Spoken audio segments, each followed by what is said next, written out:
God of Trash, Cultivation LitRPG. By noct Chapter 109 to 119.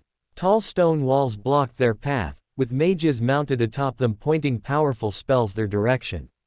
At the far end of the prison compound, double doors led out into the world beyond. Rhys led the charge, fending off the long-range blasts of magic wherever he could, and dodging them where he couldn't.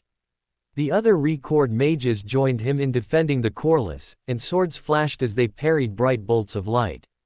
A few more guards reluctantly charged them, uninterested in losing their lives meaninglessly to prevent a few prisoners from escaping, but unable to defy orders. Rhys cut them, one and all. All of them had participated in the horrors within the mines. Not a single one of them deserved to live. A scream split the air behind him as one of the mages fell, dropped by a bolt from on high. There was no saving him, there was a hole where his heart had been.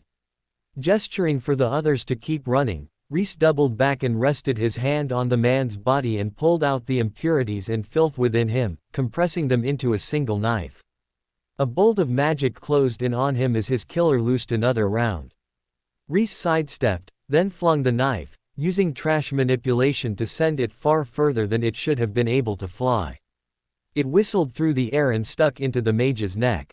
If the blow didn't kill him, the impurities would. Rhys whirled and ran on. As much as he would have liked to end every mage in the prison, they were on a timer. The sirens echoed in the clear air, calling for reinforcements, and already, faraway ships in the distant skies turned their noses toward the mines. Rhys rejoined the other prisoners at the door, where they slammed against it with no avail. "What's going on?" he asked. Corey saluted, an unnecessary gesture, but there was no time to correct her now. "Sir, the gate is sealed. We can't get past." "Sealed." Rhys put his hand on the double doors. A pulse of magic responded to him, the doors absolutely shimmering with energy. The magic was pure, incredibly so, and it allowed nothing within or past it. It was an absolute seal, locking them shut. Bolts rained down on them. The cord mages formed up, batting them back with sword flourishes and mana blasts of their own. They could hold for now, but they couldn't hold forever, even without the Empire's ships ever drawing nearer. Rhys looked back across the prison yard, at the warden's body. If anyone had the key, it would be him. But there was an entire field of mages throwing magic spells between him and the body. Fire sizzled down into the earth, and opposite it, bolt of acid spluttered on the ground where a mage deflected it. With the group, he'd had cover, and the mages had been forced to spread their targets.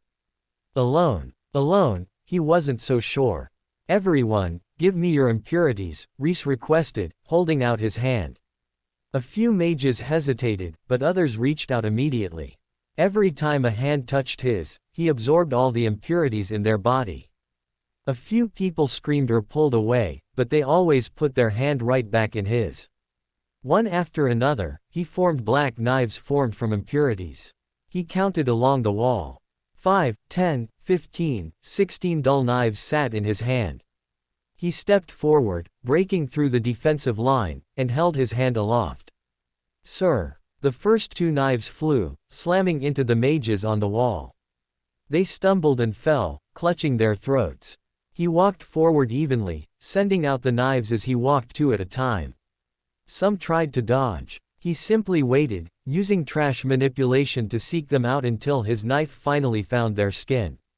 Others tried to parry, only to find that knives were only a convenient form, as the impurities decoagulated into a filthy liquid and reformed on the other side of their blade or shield. One after another, the mages hit the floor, and the bolts flying from the walls decreased one after another until no one fired any more magic. "Huh, I guess I did have the time," Rhys muttered to himself. He knelt by the warden's body and quickly searched it for a signature matching the wall. A small bejeweled disc dangling from his belt caught his eye, and he yanked it free, taking the man's belt with him while he was at it. No one had taken his sword, but it looked valuable to Rhys. He sprinted back across the field and handed the warden's belt and sword to a stunned Corey. Smiling, he held up the disc. "Here, let's see if this works." He pressed it against the door, and the seal shimmered away to nothing. The mages pushed, and the doors swung open to reveal two startled, pale door guards. They had enough time to draw their weapons before the prisoners ended their miserable lives. Rhys glanced backward, sighing. It was a pity about those impurities, but he really had no time to run along the wall and collect them. Instead, he absorbed the door guard's impurities, then gestured to the group. "Come on. We need to get some distance between us and the prison before reinforcements come." Corey and the others nodded, and they walked out of the compound and into the forest. For the first time in ages, they were free. Free, and surrounded by lush greenery, the chirping of birds, the warmth of sunlight, 1,000 tiny things Rhys had forgotten he'd missed, down in the mines. He took a deep breath, letting it all wash over him, and felt mana flow into his lungs alongside clean air. He was free. Free, but not for long if he dawdled here. He led the others away, heading out into the trees.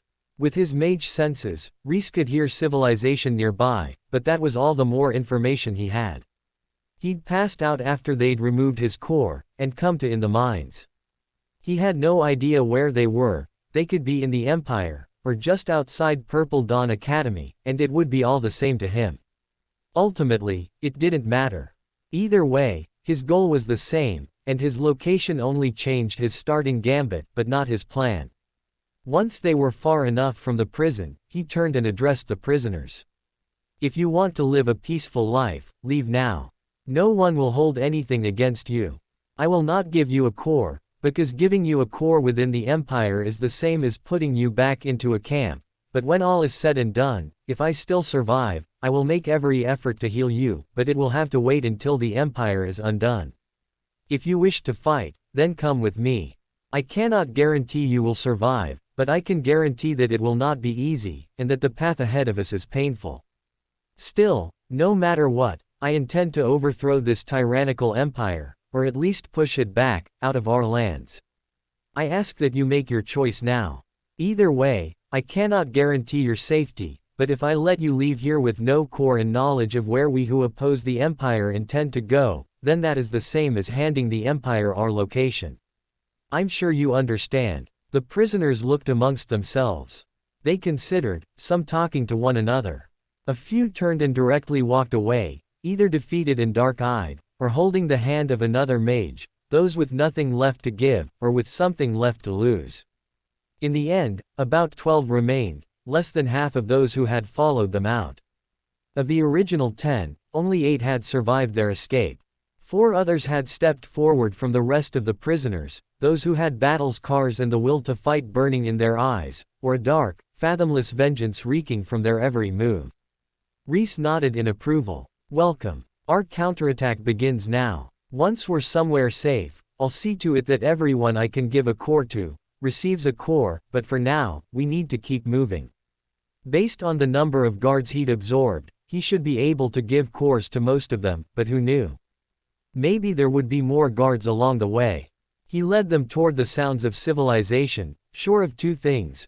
1, that it was easier to hide a needle in a haystack than on bare ground, and 2, that civilization always generated garbage. Human garbage, garbage, wastewater, filth, grunge, and all kinds of worthless shit that Rhys couldn't wait to get his hands on. He looked into the space where his core had been. He was able to hold a startling amount of energy, now that he didn't have a core. He'd absorbed all the energies of several Tier 3 guards and the Tier 4 warden, and he barely felt half full. It was as though, without a core, there was no limit to the energy he could hold. As if there was some kind of hole not just in his body or his metaphysical mana system, but deeper, all the way through reality, that gave him access to some kind of near-limitless storage space. The trash star floated in darkness, in the void where his core had been. At first, it seemed to stand in space about as large as his core had been, but the longer he stared, the more he saw, like gazing up into the starry sky at night. There was a darkness inside him, an emptiness where his core had been, deep and impenetrable. The closer he looked, though, the more he found boundaries. The ragged edges where his core had been. The walls of his body, or at least, the space in which his core rested. He circled the trash star, keeping his back to the burning lump and his eyes on the walls of his old core. At the very back, there was a place where there was nothing but shadow. He peered into it, and only found more shadow. Darkness stretched in all directions, infinitely deep. It was still within the confines of his core, and yet not, a hole that was a hole and wasn't a hole. It had limits, and yet, the further he peered inside, the more that opened up before him. It was a limitless space within a limited space. Impossible. Completely trash physics. Nonetheless, here it was, this gaping, endless, non-place. The longer he stared into it, the darker it grew, until he turned back and could barely see the light of the trash star in the distance. Startled, Rhys turned around and focused on the trash star, flying toward it. Something moved in the darkness, something hungry, something that had laid in wait for far too long. A shapeless shape reached for him, something he couldn't define and yet had to define, something close to madness, and he felt the near brush of it eroding his mind. A world-devouring force closed in around him, so vast that he was not in its wake, not even a nematode, merely a dust mite, and it was pinching him to death with the tiniest effort it could exert. Faster, faster, with the trash star as his anchor, hurtling toward it, while that thing chased him, was in front of him, wrapped around him, was within him. The heat and the light of the trash star blossomed before him, and Rhys heaved a sigh. He no longer felt the presence. Once more, there was nothing but his familiar trash star, and the usual wreckage where his core had been, and the darkness nothing more than an odd shadow in the space. Well, that's horrifying, Rhys thought, raising his brow. Was that something that happened whenever the Empress removed cores? Or had he just gotten lucky? He snorted. With his trash luck, who could tell? He was just the kind of guy to pull the same trash unit from a gotcha 50 times in a row, in a feat statistically less probable than pulling the focus unit, the actual desirable one. That was how bad his luck had been back home. Here, things had been looking up, but who knew? Maybe his bad luck had merely been waiting, hanging in the wings for the ideal opportunity. Still, the thing, whatever it was, seemed to have no interest in the energy he could store out there, so there was no reason not to use it. Sure, he shouldn't go in there, and he wouldn't, but he would be a better man than he was if he decided not to use whatever advantage came his way, no matter how garbage that advantage was, or what side effects it inflicted on the world around him.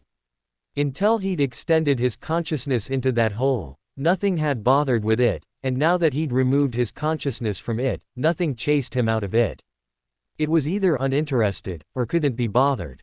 My intrusion is probably equivalent to when a fly gets in your house, Rhys decided, nodding. If the fly was inside, he'd swat it with all the effort in his body, but if it flew back outside of its own volition, live and let live. As long as it wasn't annoying him, he was happy to let it be someone else's problem. Sir? Corey asked, and Rhys startled back to reality. He looked down and found his hands pale and shaking, as if he'd just encountered death.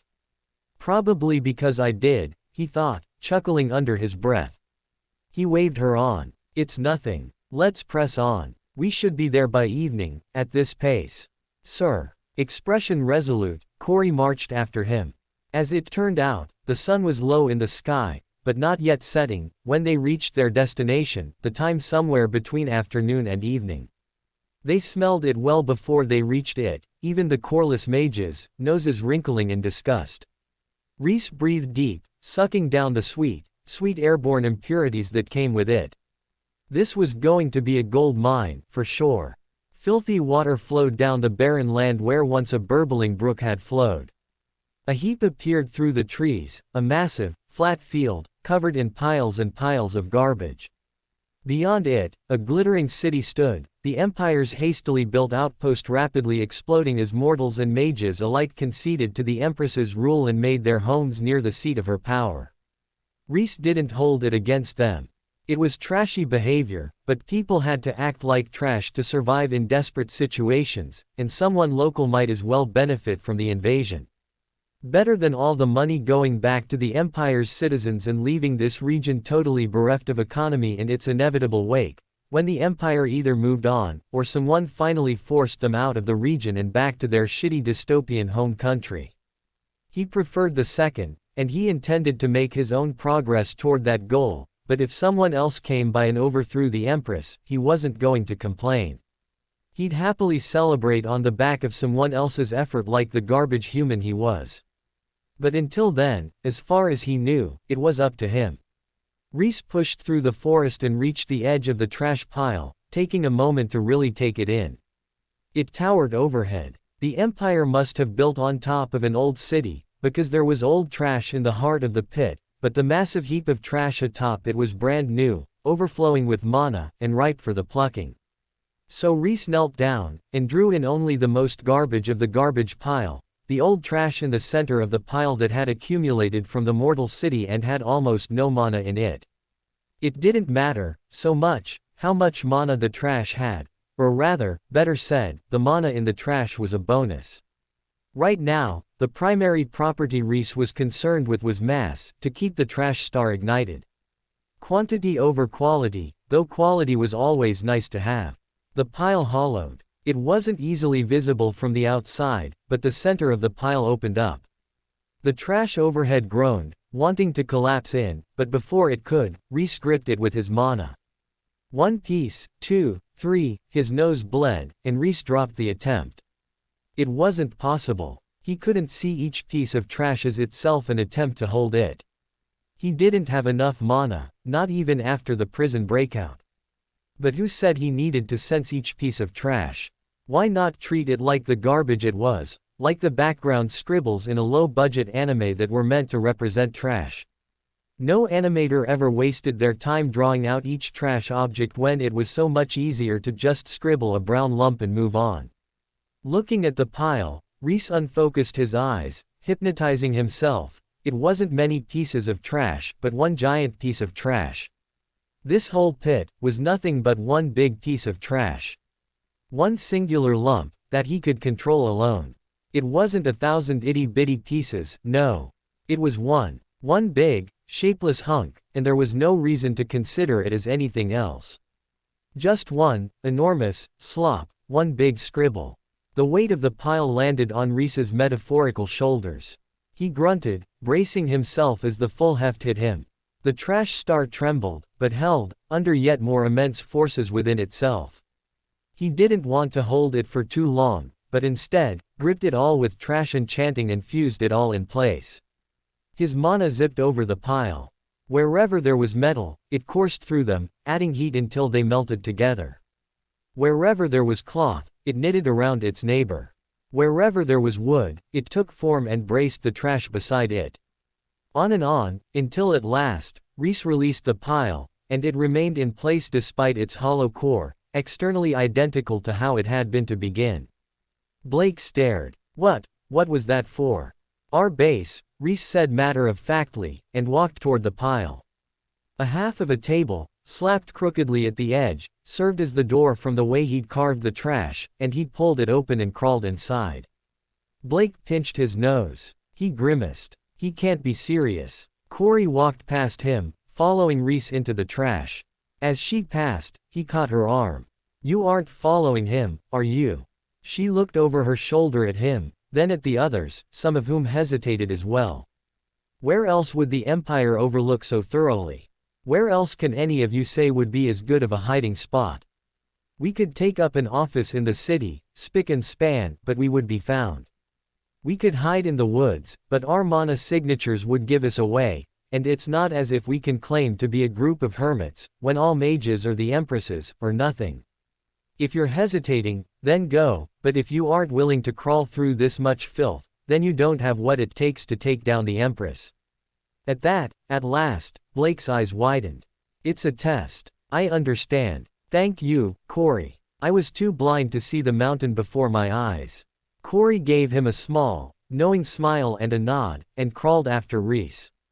Deeper in the pile, Rhys, who'd been listening in, flushed just a little.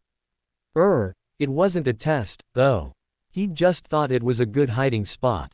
He rubbed the back of his neck, then shrugged.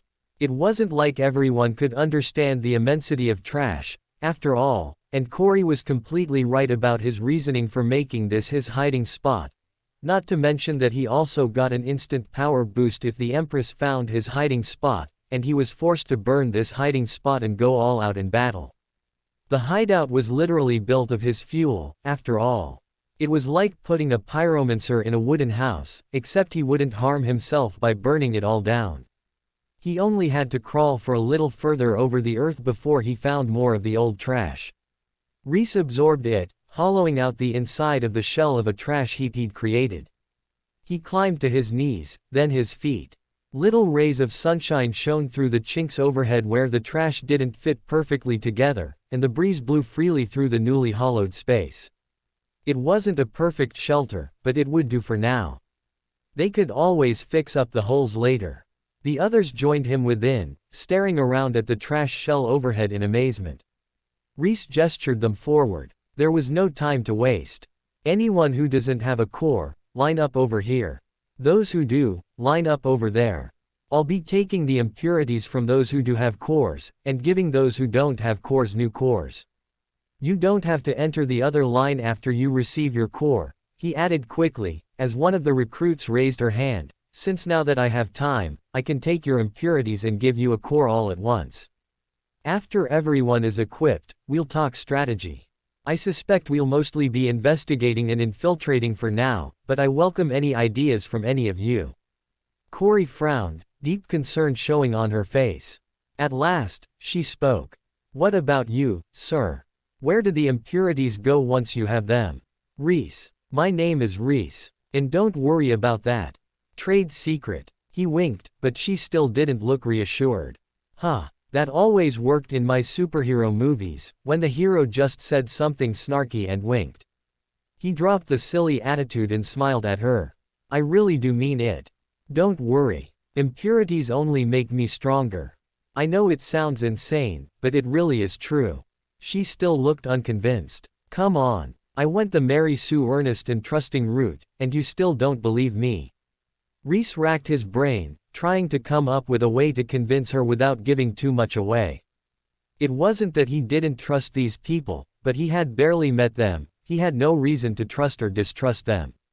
On the other hand, even if he trusted them all intrinsically, the Empire was an overwhelming power that wasn't afraid to use horrible means to extract information.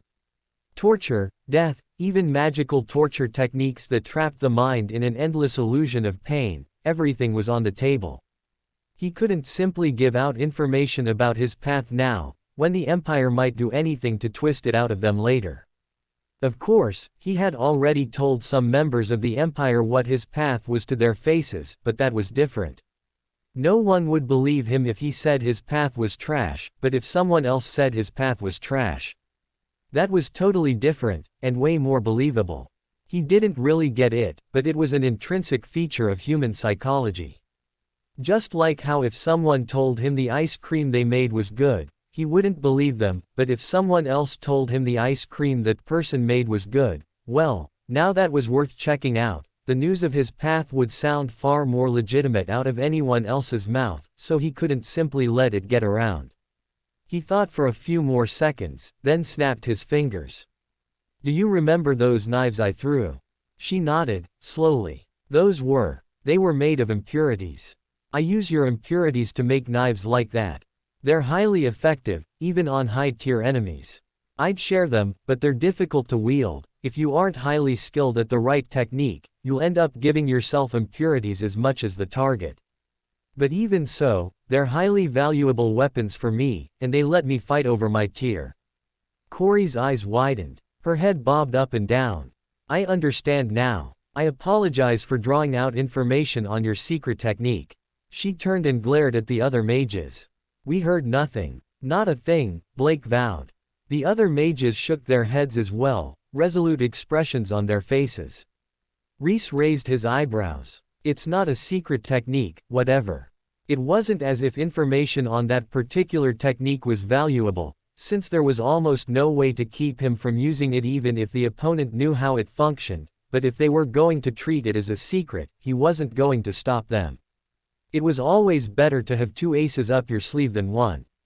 Besides, if any of them did get targeted, they'd think of this moment as his most secret technique, and give the interrogators useless information. At the end of the day, it was nothing but beneficial to him. If that's resolved, then come. He ordered, and the mages quickly fell into two lines. One after another, the coreless mages stepped forward. Rhys gave them a new core, drawing out their impurities at the same time. To his surprise, he did have enough energy, but on the other hand, he had absorbed nearly the entire prison's worth of guards' energy. He frowned, a little confused, then realized, it was hard for him to quantify how much energy he had, now, because some of it pushed out into that hole in his core. He had a nearly infinite energy storage space now, but at the cost of being unable to easily gauge how much energy he'd stored. Rhys considered, then shrugged. Of all the trade-offs in the world, it certainly wasn't the worst one. Infinite anything in return for a finite anything was worthwhile, and when the finite thing was an inability to judge capacity unless he seriously focused, well, it basically didn't have a drawback. Except for whatever that shapeless monster thing is that's lurking back there, Rhys waved the thought away. It was fine. He was way too tiny to be worth that thing's time. Maybe in a few tears, he'd have to worry about it, but for now, he was fine, perfectly fine. Yeah. It definitely wasn't a problem lurking in the back of his mind at all times, that he just couldn't stop thinking about. Rhys sighed. I've gotta figure out more about that thing. If he knew it, he wouldn't fear it, even if it was overwhelmingly powerful, since understanding was the first step to defeating. If he didn't understand it, all he could use against it was raw power, but if he understood it, he could figure out its weak points and how to destroy it.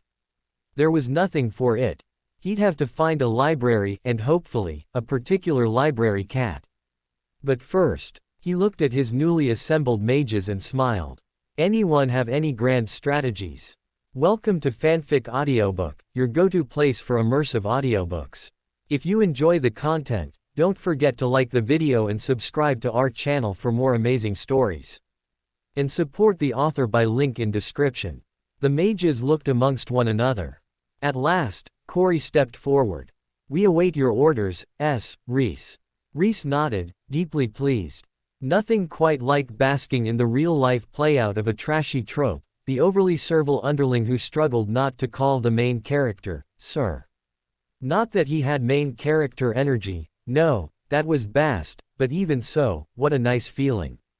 Trash like him only got to experience this kind of setup once in a blue moon, and if he thought about it, usually it was only when a bit villain set up a gauntlet of foes for the hero to charge through.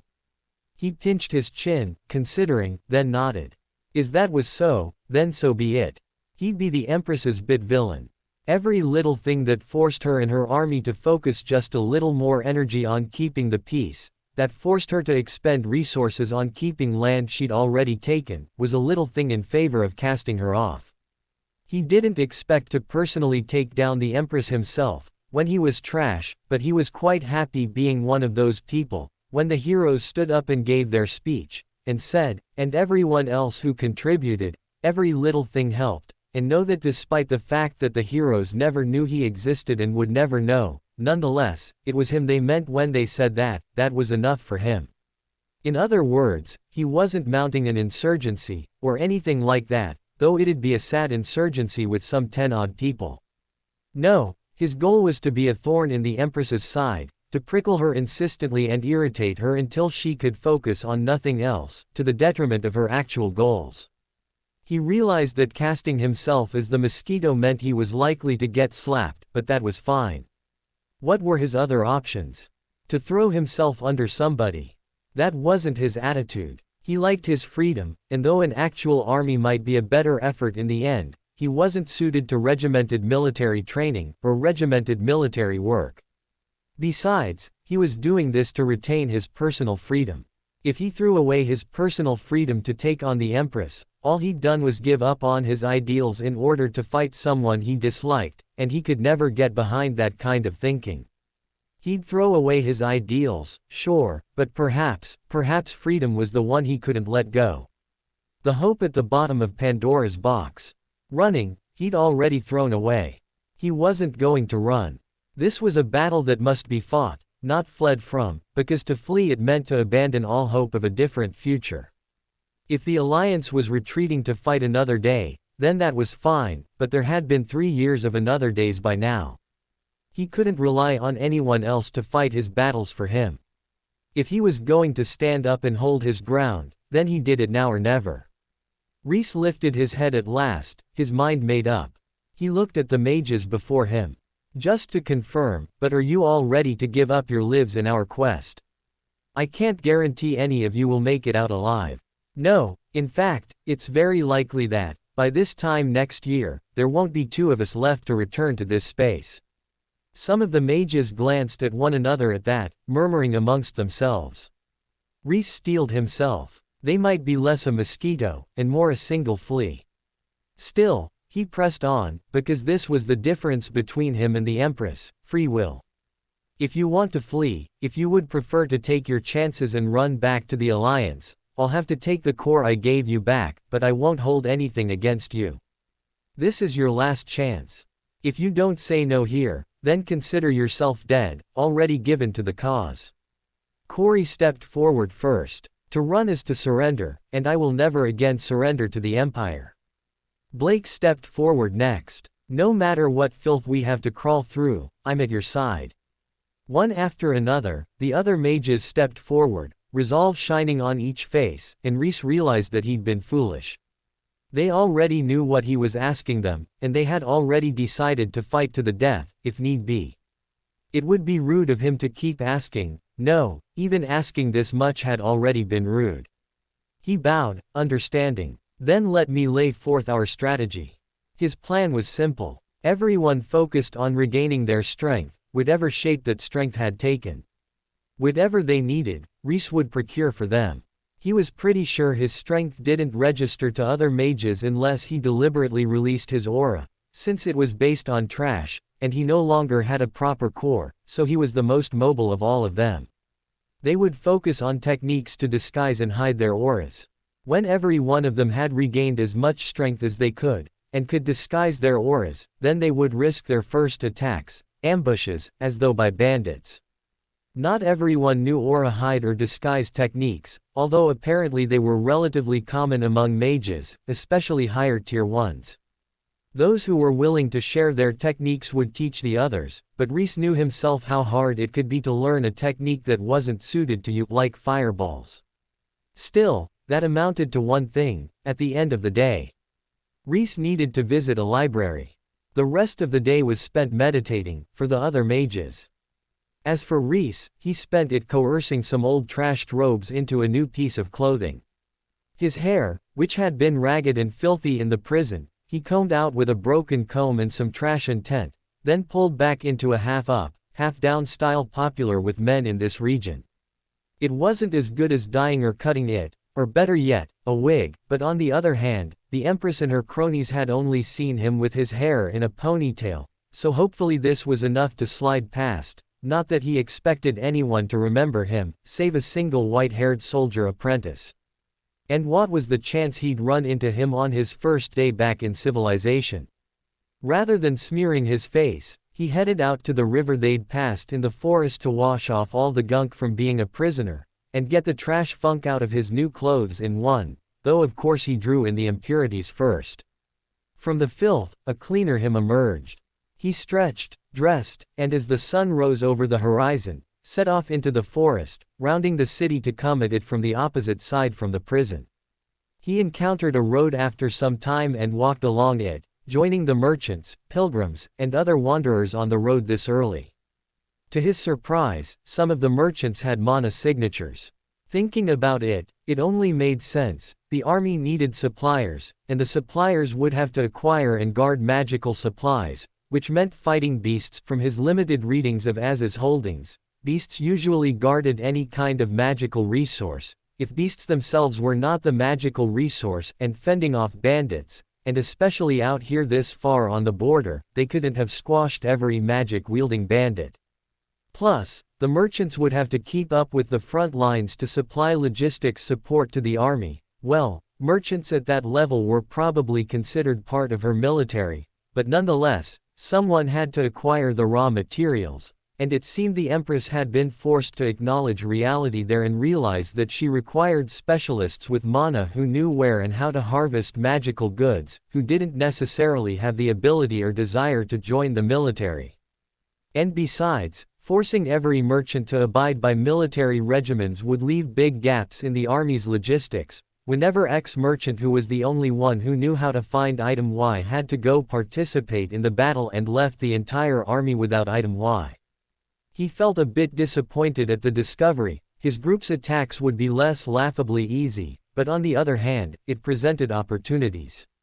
It meant that the other members of the resistance could enter town, as long as he figured out what it was that marked merchants is allowed to have mana. He casually looked over the merchants as he walked, and noticed they all wore a small white badge at the front of their robes, ringed in minuscule gold text. Was that it? Were there any secrets to it? He wasn't about to hair off and kill a merchant just to find out their badges were attuned to their mana and unusable except by that merchant. Patience was of the utmost importance right now. Move too quickly, and he'd get caught. Better to ride quietly, blend in, and slowly figure out how to acquire what he needed, and what he needed to acquire. A gate loomed. Rhys joined the line of those seeking entry and braced himself to face scrutiny, but the guard just gave him a cursory glance and waved him in. It seemed they hadn't heard of the prisoners breaking out of the mine, or perhaps they had, but Rhys in his clean clothes and fresh appearance simply didn't meet their expectations of a prisoner. Whatever it was, he walked easily inside, and found himself in a massive city. It was the largest one he'd faced yet. It must have been home to mages at some point, because there was an ancient castle upon a hill that was totally apart from the rest of the city. The castle had recently been expanded, with sparkling fresh white walls sprawling out from the hill and into the city, and parapets and towers that stretched upward, offering long arms into the sky for the many airships to dock. Most of the airships were gleaming white, of the Empire, but some were colorful, perhaps from countries friendly with the Empire, outside of its reach. No matter how big and sprawling a country weighs, or how grand its conquest ambitions, there would always be countries it couldn't conquer, or hadn't conquered yet. Rhys noted that as well. They could also become foreigners, though that was riskier than becoming merchants. Foreigners drew eyes and questions in ways that blending in as a merchant wouldn't.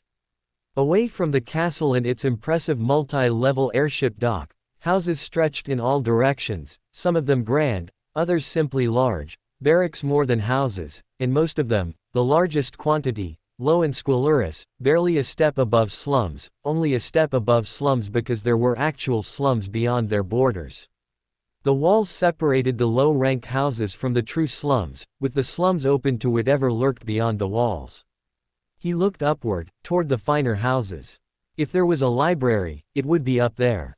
He wasn't sure if a mortal like him would be able to enter it, but that was fine. He was fine with a little breaking and entering, if that was what it came to. Despite Az's pledge to escape before the Empress's arrival, Rhys couldn't help but find himself hoping he found a familiar library cat out on the streets of the city. He kept his eyes open as he closed in on the upper part of the city just in case. The houses grew nicer around him, until finally, he came to a second wall. This one was taller and nicer than the first, and the guards appeared more attentive. Ahead of him, a woman in fine robes entered, and Rhys followed naturally after her. Two spears materialized in front of his nose, barring his way. The guards glared. "No entry to mortals," one rumbled. "Sorry. I must have gotten lost," Rhys apologized, and turned back. He walked calmly away until he was out of the guard's sight, then turned, following the streets alongside the wall until he found a segment of the wall all alone, unattended at the back of a now dead-end alley.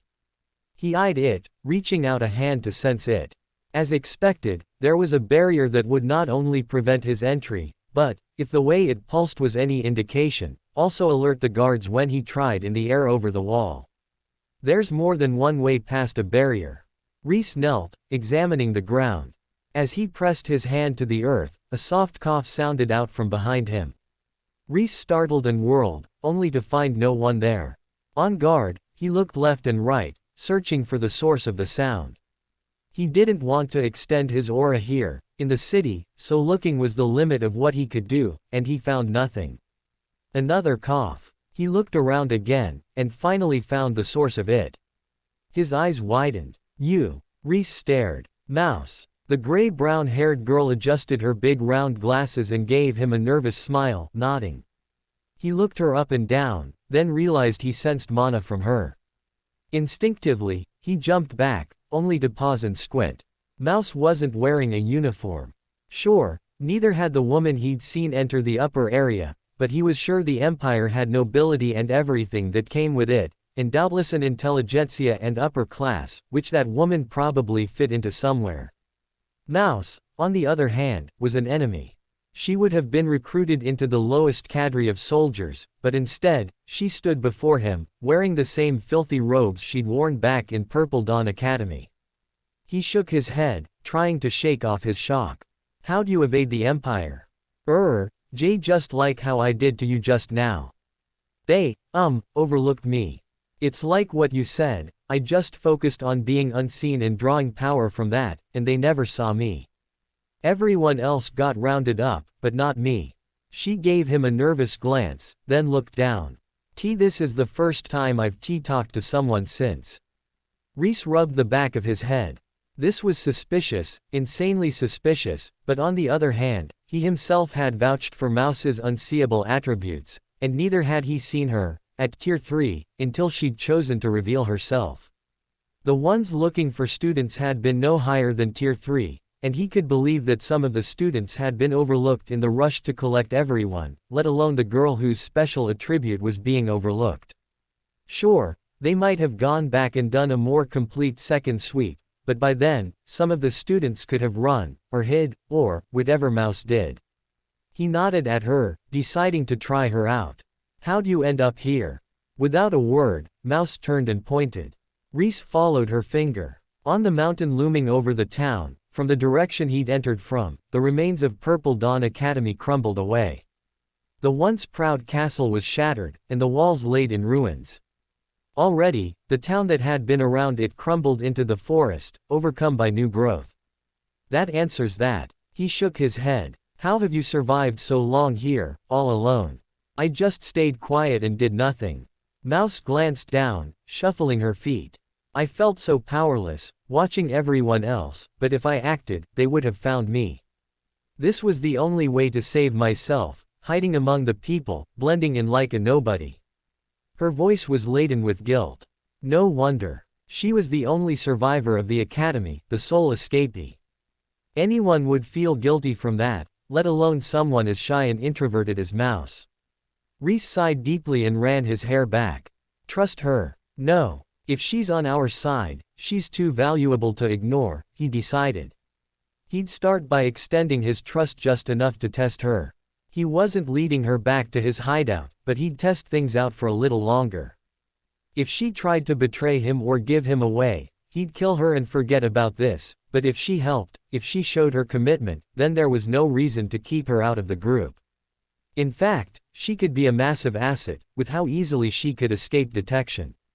As long as she was actually on their side, he couldn't let her go, but if she wasn't, the damage she could do was equally immense. Hence why he absolutely had to test her. Can you get me to the other side of this wall? Rhys asked. Mouse considered. She glanced over at the gate. I can get through, but take someone else. It's fine. Just think of me as an extension of yourself, Rhys said confidently.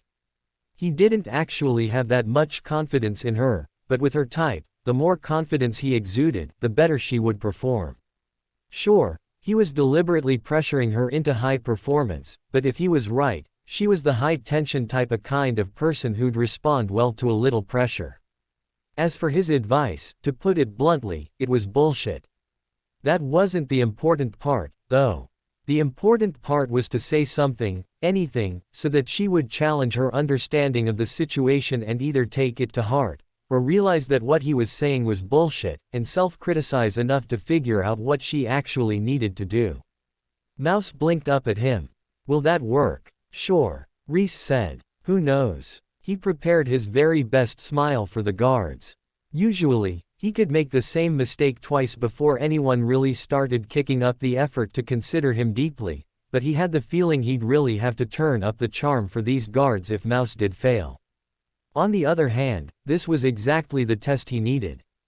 If she turned traitor and tried to turn him in, no harm, no foul, he killed everyone he could and hoofed it back to the hideout to find a new disguise, a new hideout, and a new city to fight from. It was risky, but the only person he risked was himself, and given that he could burst his power and immediately hide without any risk of exposing himself via mana or auras, he was the best person to test this theory. If she didn't, it didn't mean he was home free and he could trust her, but it was a big step in the right direction. Once more, they approached the guards. Mouse gripped Rhys's arm. The closer they got, the tighter she gripped him, her nails digging into his flesh even through his imbued trash robes. One of the guards stared into the middle distance, his eyes completely glazed over, not paying a single lick of attention to what was before him. The other one looked at the ground, eyes flickering in a pattern, counting the floor tiles or daisies or something. As the two of them approached, the second guard glanced up. Mouse's hands tightened. She scooted closer to Rhys, all but hiding behind him. Her heart beat wildly, and as close as she hugged to him, Rhys could feel her heartbeat against his arm. The guard's eyes locked onto them, and then unlocked. His gaze wandered away, back to the daisies. Mouse took a deep breath, gulping it down. She stood frozen, but Rhys dragged her onward. Who knew how long her skill would work, when she barely understood it and could only activate it at random anyways. They passed through the gate. Rhys felt something pass over them, but even that thing found them disinteresting, and let them move on without notifying anything, as far as he could tell. There was no pulse of mana, no change in the gate or barrier's aura. Damn, Mouse's skill is impressive. You notice something? The daisy-counting guard asked abruptly. Mouse jolted. She trembled, deeply afraid, but for all that she was even more frightened, her aura only diminished.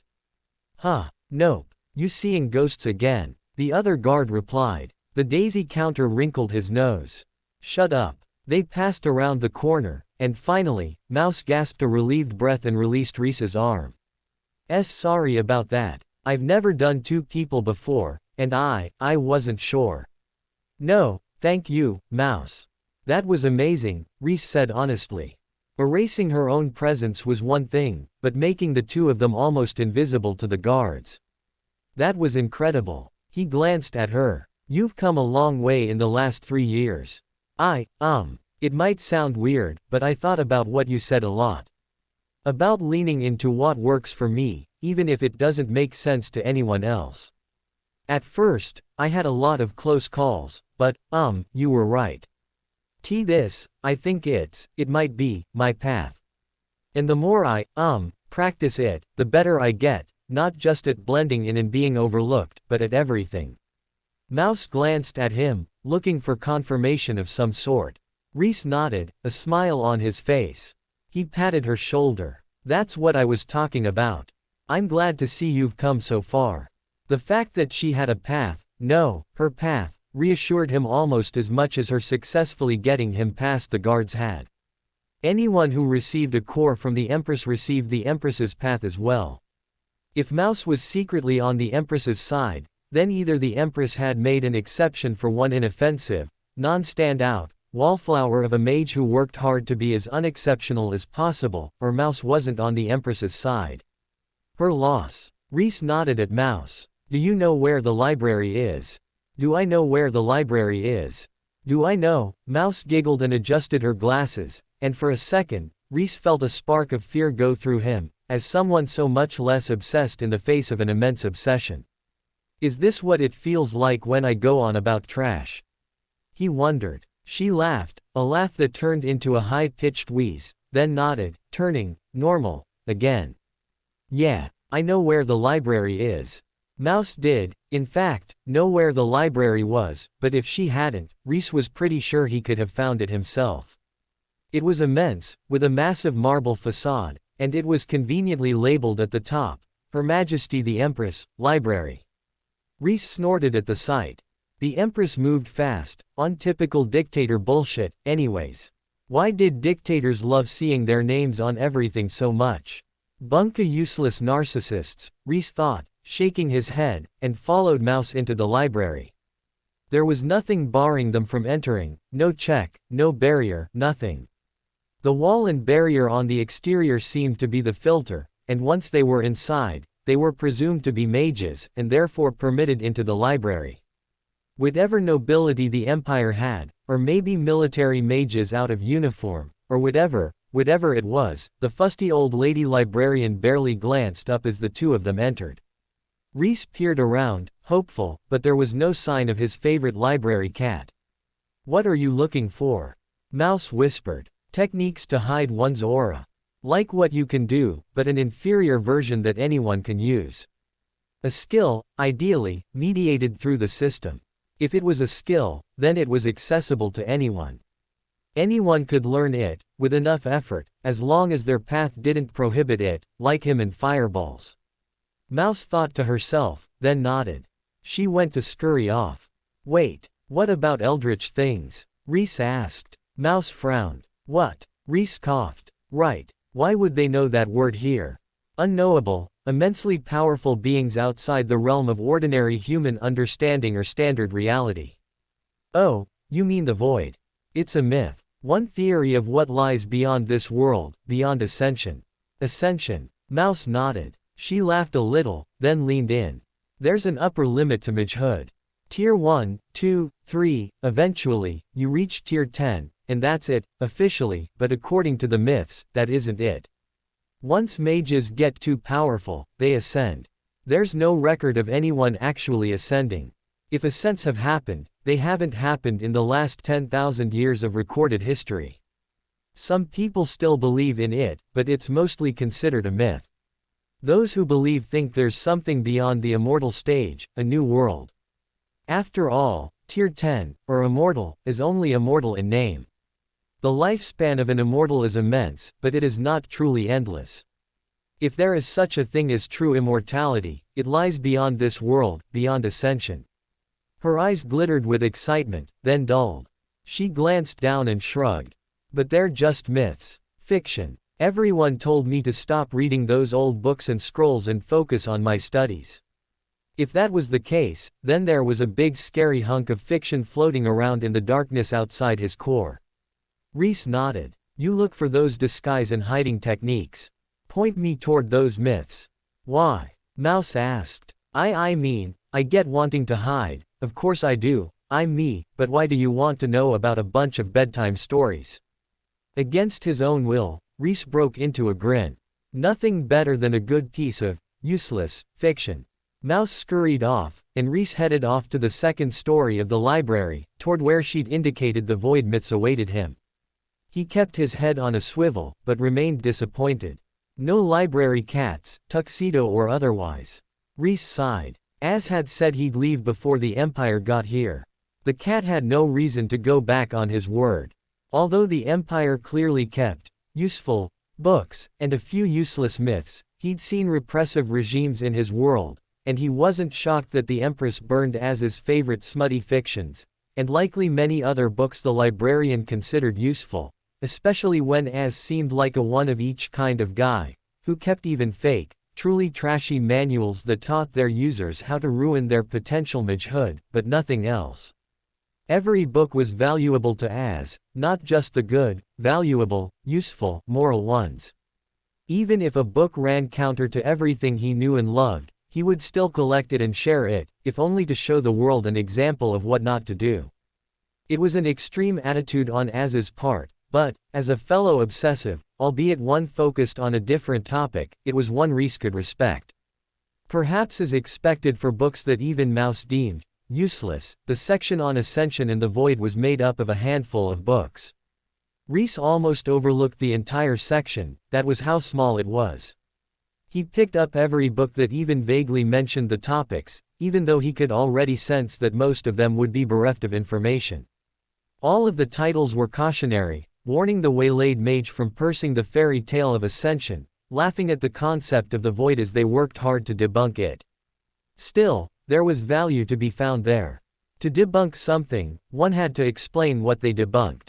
To warn someone off, one had to describe what they cautioned against. Just as he'd read the fake manuals to figure out what they deliberately missaid, he could read these and piece apart what they said and didn't say about ascension, to pick out what little tiny scraps of information remained, and figure out from the contrapositive what the truth was. It was disappointing, but it was better than nothing. Rhys pulled out the final volume and added it to his pile. Thunk. Startled, Rhys turned back. A small red volume, just big enough to fit in his hand, laid on the floor. It had been tucked behind the other books, perhaps deliberately, or perhaps pushed to the back accidentally due to its diminutive size. It had no writing on the cover or spine, and when Rhys opened it, he caught sight of a crammed handwriting, filling every page edge to edge. He leaned in. Was it about the void, or ascension? Bam! The library's doors flew open. Rhys turned, gazing over the nearby balcony.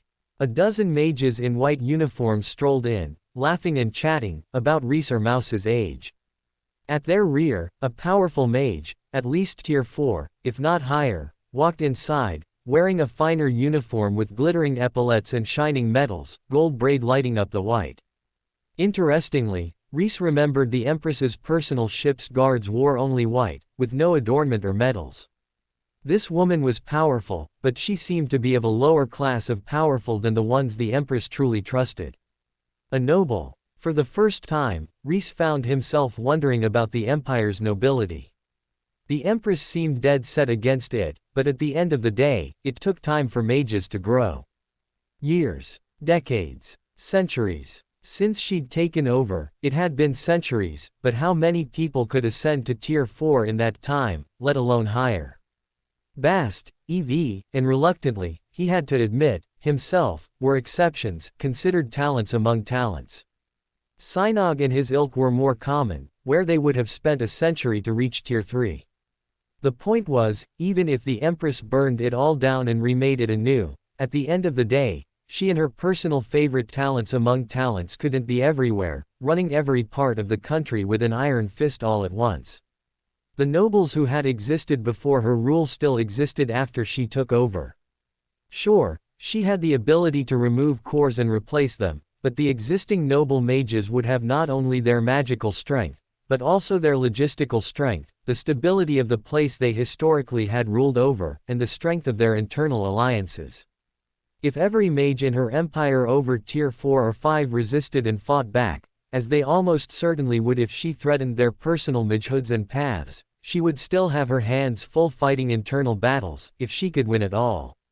On the other hand, if she looked the other way a few times, and let a few trusted nobles, ones who likely fought on her side during her takeover or pledged themselves to her cause early, retain their cores, and therefore their magical prowess, and logistical, social, and political networks in and out of the country, she could skip a lot of the internal strife and get right to what she wanted to do: conquest. The Empress was insanely powerful, to the point Rhys couldn't even quantify what tier she was, but at the same time, she wasn't the only insanely powerful mage in her country. There were bound to be a few hidden dragons and crouching tigers out in the hinterlands. She could either live and let live, or fight to the death and risk the death of her country in the process. When those distant mages had lived for untold eons, and seen the rise and fall of countless countries and conquerors, not only was there a very real potential that she would fail to beat them, but she would be rubbing the cat the wrong way for no reason, when those very powerful mages were happy to close their eyes to her crimes, as long as they, and the things, people, and clans they cared about, remained untouched. Of course, he didn't know that either of these cases were true, but looking at the tier 4 or so mage in her flashy uniform and her pompous, "no one can touch me" attitude, Rhys was pretty sure he'd nailed it. Between the two, she looked like the type to belong to a noble family who'd backed the Empress from the start and received favoritism as a result, rather than someone who had the backing of some unknown ultra-powerful ancestor, especially since she was powerful in her own right, but Rhys couldn't know that. Everything up until that guess had been extrapolation from his basic understanding of politics in his world, and how these kinds of dictatorship usually worked. In short, it was his understanding of how basic corruption and nepotism worked, and how idealist dictators who thought they could get away with anything fell for the same traps that had made them hate their predecessors and seek to replace them as soon as they came into power themselves, and realized why so much corruption and nepotism existed in the government. But as for guessing this woman's personal situation, that was a shot in the dark. Her gaze immediately shot to the second-floor balcony, and she and Rhys' eyes met. Instantly, she frowned. "Miss Sassant, I believe I reserved the library for my students today. What is this slackard doing here?"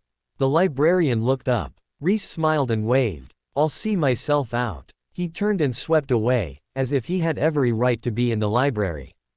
Mentally, he panicked. This was exactly what he didn't need, getting seen this soon after the breakout, by someone who would probably remember him, and not only that, take it up with someone else.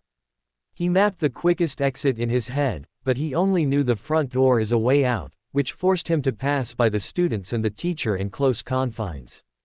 What did he do then?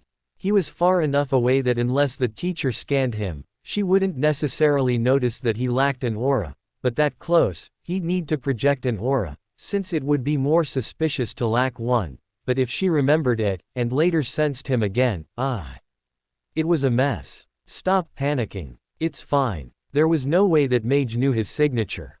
He knew he hadn't seen her at Purple Dawn or in the mines. This, too, was a section of the town for mages. He was supposed to be a mage here. Sure, it meant liability if she encountered him outside and he had no aura, but it wasn't as if a single brush with his aura would automatically get him identified as a prisoner. As far as he knew, the Empire didn't have a way to distribute the auras of wanted mages. As far as he knew, the Empire didn't know he was alive. This was bad, yes, doubtlessly bad, but in terms of absolute badness, from peachy keen to oh fuck, this situation was really only medium bad. It could be far worse. He just had to walk 10 feet from a high-tier enemy mage who had every right and motivation to kill him, on the off chance the Empire had released his face as an escapee and she knew who he was. But it could be far worse. It could be. He couldn't think of worse things right now, but he was sure, in moments that weren't these, he probably could think of worse things. Rhys gulped and headed for the opposite stairs as if he were heading to his execution. Maybe I should have been the one to go look at hiding techniques. Rhys. He turned to find Mouse right beside him, her glasses reflecting the dim sunlight in the library, and startled. "Where'd you come from?" I've been here for a while, didn't you notice?" Rhys cleared his throat. He gave her a serious look and a nod. "No, and you should be proud of that. It's not I who should be embarrassed that I didn't see you, haha." She tugged his sleeve unobtrusively. "This way. There's a back exit." Rhys deflated, all the tension leaving him.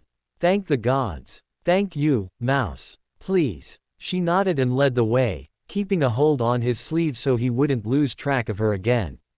Moving quickly, darting across the open spaces and clinging tight to the curves, she led him through the library, down the stairs, then down another set into the basements, then down another to a dank, mildew-scented space full of forgotten books that Rhys was pretty certain as would go insane with rage about, then mad with excitement over the prospect of lost knowledge.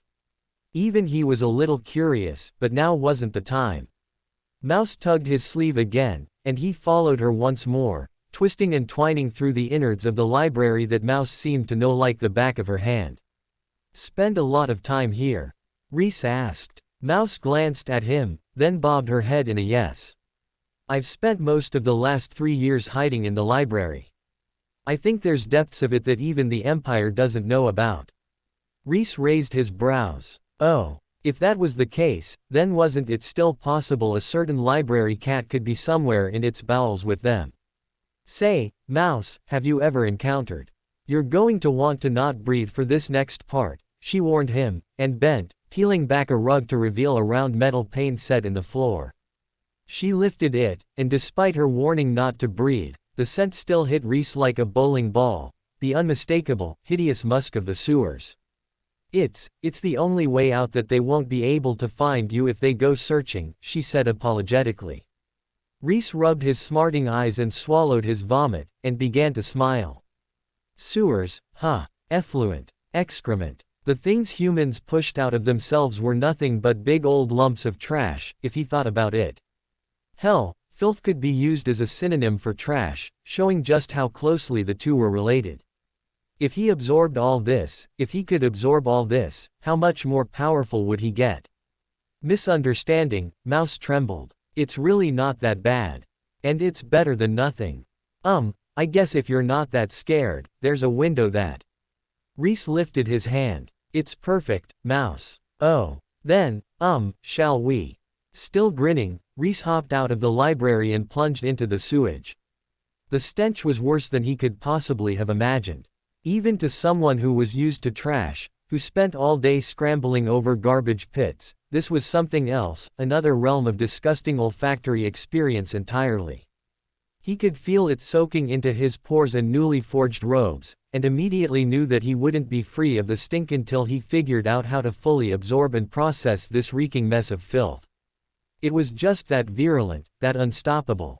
Mouse followed after him, carefully climbing down to the side of the sewers, then turning back to replace the cover on the manhole.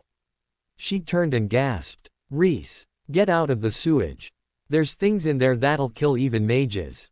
"What do you mean?" Rhys asked. Mouse gaped, her jaw working, but no sound emerging. As she worked on that, Rhys turned to the trash. There was no time like the present. Experimentally, he drew in, but to his surprise, aside from the sludge immediately around him, nothing moved. He frowned and tried again. Once more, the filth entered him, then stopped, but this time, he was watching, and noticed a tiny ring of fresh water appear around him, only to immediately dissolve back into the sewage. His eyes widened. Right. Sewage is washed away with clean water, and even disregarding that, sewage is inherently part clean water. When he drew in the trash, the part that had been thrown away entered him, the filth, the shit and everything else, but the whole mixture wasn't trash. The pure water emerged, separate from the trash. Without something to keep it away from the filth, it immediately vanished back into the filth, but that wasn't good enough for Rhys. It meant he had to pulse his garbage absorption rather than absorb it smoothly, and that didn't sit right with him. It was highly inefficient, not only for absorbing trash, but also because of the pure water he generated getting wasted, 1, and diluting his trash, 2. He needed something to move the pure water away from him. He could just use trash manipulation, he supposed, but something about that felt dirty. Plus, it took more energy. It didn't feel right that he had to use two skills to absorb a fluid form of trash, that should, hypothetically, be easier to absorb. "The diseases," Mouse said at last. "Aren't we immune to them?" Rhys replied. "Mages were also immune to shitting, eating, and pissing, so hypothetically, this was all mortal refuse." She shook her head hard. "The Empire has a few dragons and several spirit beasts on their side, you know, large magic beasts capable of great feats. Some can transform into humans." Rhys guessed. "Some can, but those who chose bodily power instead of human transformation become massively strong instead. And unlike the beasts who choose human transformation, or human mages, they never lose the need to eat and, shit," Rhys finished for her. She nodded. "They dump it in the sewage, just like any other shit, but it's dangerous to mortals and mages alike. It can sicken even high-tier mages." "Is that so?" Rhys asked. "Yes. So get out of the sewage," she insisted, offering him a reluctant hand. Rhys strode forward through the sewage, absorbing it as he went. It was a manual way to overcome the pure water gap, but one that he didn't mind. "No, I think I'm good." "Rhys," Mouse cried, exasperated. "Disease resist 1. Rhys chuckled, not entirely surprised to see the skill pop after her warning. He coughed a little, then sneezed, and his stomach seized, but he kept going. He circulated his mana through his body, focusing on empowering his white blood cells, reinforcing them, helping them find new targets, and attack the right filth with an energy and vigor they were heretofore unable to bring to bear. He wasn't going to stop at a measly single level in resist, and the trash star was hungry. It had diminished somewhat due to his recoring of his fellow mages. He'd had to supplement the creation of their cores with his own mana a few times, and sometimes, he'd had to rebuild more than just their core, and those parts he was required to fuel with his own mana, the stolen energy unsuited to be reshaped cleanly into anything but a new core. He was sure he could process it into ordinary mana via the trash star and be fine, but as it wasn't a bad thing to have some core-making energy sitting around, either. The sewage burned clean and bright, and the trash star accepted it with a hunger he'd rarely seen outside of ideally combustible trash types. Despite Mouse's continued exhortations, which he mostly drowned out, he walked on, leaving a wake of clear water behind him. Disease resist leveled up a few more times, and he stopped feeling the side effects of the filth. At the same time, a little scrap of an idea manifested in his mind. He looked at Mouse. "Do you have a potion? You need a potion. Here." She thrust one at him, all too happy to offer it up. Rhys looked at the full vial. You wouldn't have an empty one on you, would you?" "Huh, no." He looked at it again, then shrugged and downed it. Never hurt to top up on a few more potion impurities. Taking the empty vial, he ran it through the water, scooping up the worst of the filth. Not only that, as he scooped it up, he compressed it, concentrating it into something worse, something more potent, something more virulent. He filtered out the pure filth, only inviting in the diseased filth, the stuff that attacked his mage-level system. Once he had a sample of a type of disease, he stopped letting it in and searched for another disease. It was a concept he'd learned of through trashy horror manga, a bug jar. Pack a bunch of poisonous insects into a small jar, and the survivor, the one that killed and ate all the others, was imbued with not only a more powerful toxin but also a curse. Of course, these were diseases, and he didn't expect them to suddenly mutate into a curse, but the idea of taking a bunch of dangerous things and making them compete to become the most dangerous appealed to him. Besides, when it came down to it, he was fighting a massive force, one many times the size of his. If he spread a mage-affecting virus through them, it should absolutely shut them down. They had doctors, he was sure, healers, whatever, but were their healers versed in communicable diseases, when most mages considered themselves immune to disease? He chuckled darkly under his breath, imagining the effect of loosing a virus upon a force entirely unused to dealing with disease of any sort, let alone a virus he deliberately made as dangerous as possible. What are you laughing about?" Mouse asked nervously. "Oh, just thinking about how the Geneva Convention doesn't exist here." What?" Rhys waved his hand. "Don't worry about it. How much further do we have to go?" "Not much further. We're almost back," Mouse assured him. "Are you sure you still want to walk in the sewage?" "Yep." Rhys took another step, and his foot slipped on something at the bottom of the sewer. He fell forward, his face descending at speed toward the green-brown sludge. Mouse screeched in horror and fear. Rhys stumbled forward another step and caught himself, seconds before the gunk entered his every orifice. He straightened, relieved. This stuff couldn't affect him much when he was walking along, absorbing it as he went, but he wasn't sure he was ready for a face full of it yet. Maybe in the far future, if he had a burning desire to level up the largely useless Disease Resist skill. Disease Resist 4 greater than 5. Though its rapid progression hinted that such a training regimen might be unnecessary. The thing continued on underfoot, completely invisible through the thick sewage, providing a continuing stumbling block. Not desiring a shit facial, Rhys fished around with his foot, hooked it under something, and pulled it to the surface. Mouse screamed. A woman in once white robes floated among the sewage, her black hair pooling around her head, face down in the water. A metal collar wrapped around her neck and connected to a chain bolted to the sewage floor. He couldn't lift her out of the sewage or pull her any higher without breaking the chain. Rhys, who'd seen plenty of death in the mines, didn't blink. He flipped her around, knowing her face might be a bowl of spaghetti at this point. A beautiful, familiar face stared back at him, frozen in an expression of shocked disgust. "Lyra?" Rhys asked, startled. "What was she doing in the sewers? Is she alive?" Mouse asked. Rhys was about to retort no, obviously, she'd been at the bottom of the sewers, but then paused. She was a water spirit of some description. She obviously wasn't happy about her current domicile, if the look on her face was any indication, but weeks, Years of a watery grave wouldn't necessarily kill her. He sent a pulse of mana into her. A faint beat of mana answered back, along with a slew of horrific impurities. Rhys's expression hardened. Who had done this? What had Lyra done to deserve this punishment? Knowing the Empire, the answer was probably nothing, but it infuriated him anyways. It wasn't that they were close. He would describe them as acquaintances more than anything. Perhaps partners in crime, if she ever discovered something about Straw. But it was just too much. After so long watching bad things happen to good people, seeing the Empire punish for no reason, destroy lives because someone had been a little insulted, he couldn't take it anymore. He didn't know why Lyra was like this, or who had done it, but honestly, it didn't matter. She could have been a stranger. The Empire's tyranny was too cruel, too all-encompassing. Even if she'd broken a law, he couldn't imagine this as a fitting punishment, no matter how severe the crime. And knowing Lyra, even as little as he knew her, he doubted she had committed some earth-shaking crime against the Empire that he wouldn't fully agree with.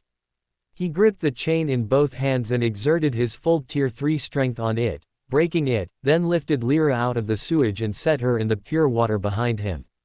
With all the strength he had, putting his fury at all the pointlessly horrific things the Empire had done into it. All his sadness at seeing a good thing ruined, all his anger at seeing his friends hurt, all his fear that horrible things had happened to more people he knew and cared for, using trash manipulation and whatever else he had to, he drew in all the impurities, all the filth, everything around him, drawing in so powerfully that he lifted his filth jar out of the water and capped it, lest it get drawn in as well. Filth flew toward him, not just in the water, but off the walls, off the sidewalks next to the sewage, out from under Mouse's feet, even out of the cracks in the bricks in the floor of the sewage, all of it closed in on Rhys, then hurtled into the trash star. Mouse yelped as she hit the floor, jerked off her feet by the filth being ripped out from under her, then climbed back to her feet and stared. Her jaw dropped. Whoa. For 100 meters in all directions, the sewer was clean. Perfectly clean. The stones shone, the mortar was pure white, even the ring marks on the wall from ages of floods and droughts were gone.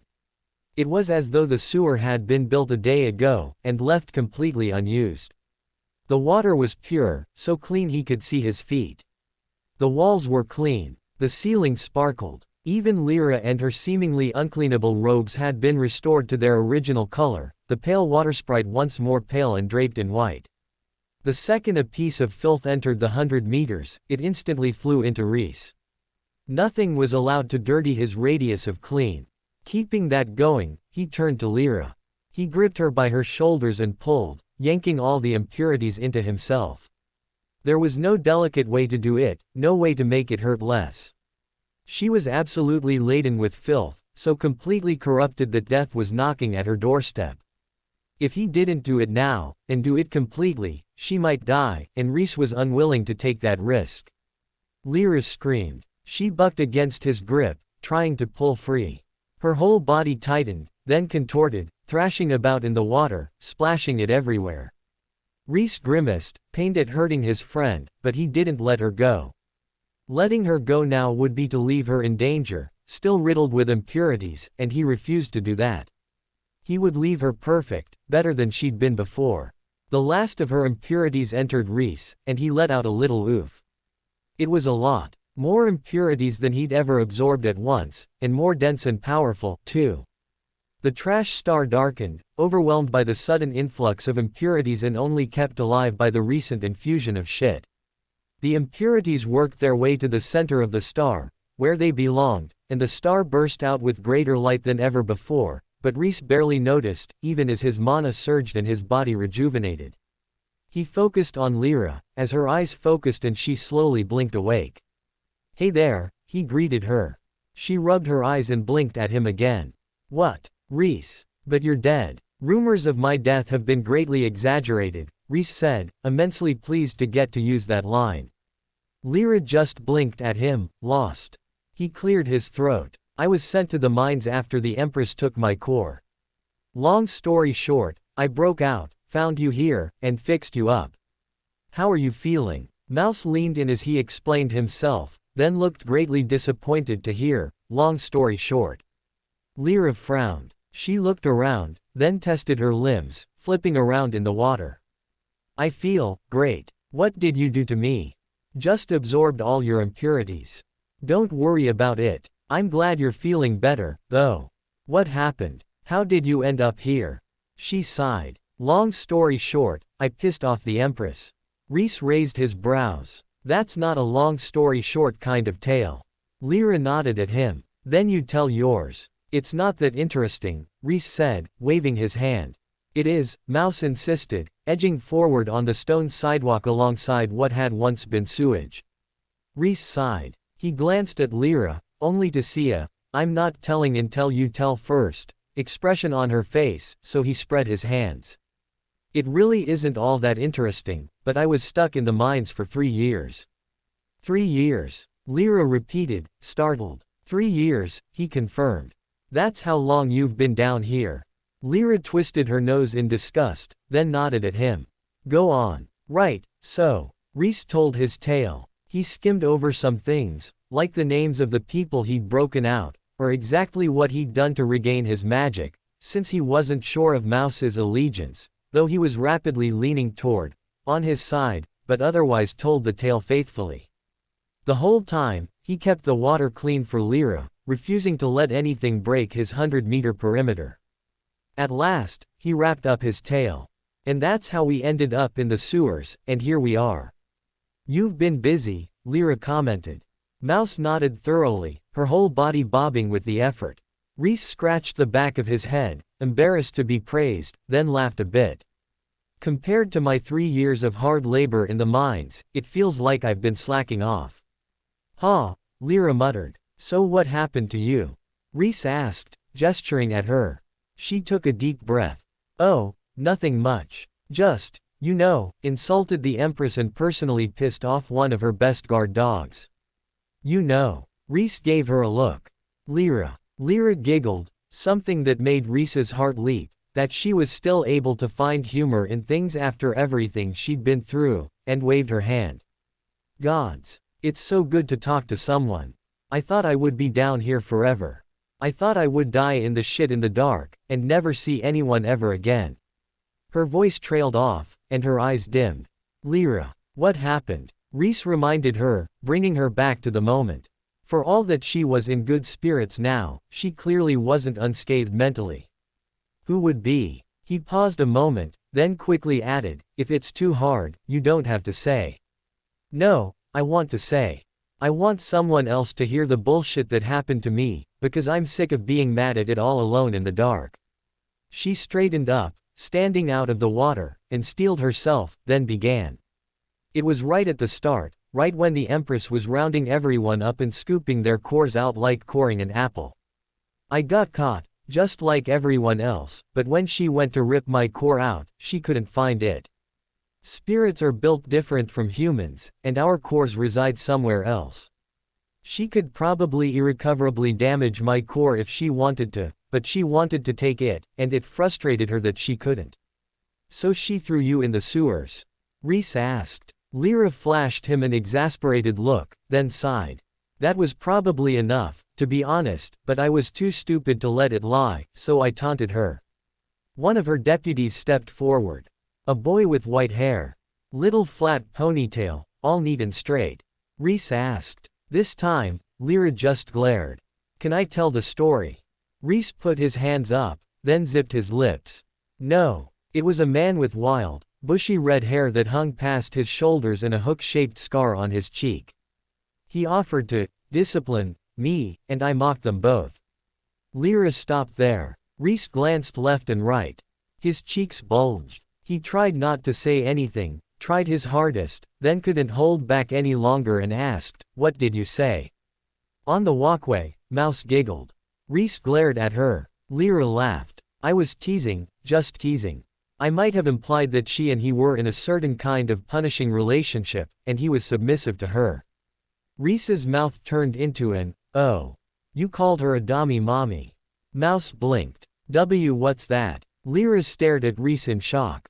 You're just 15, 18 now, and you know about that kind of thing. Rhys coughed. That is, spent a lot of time in the library. How'd you learn about that in the library?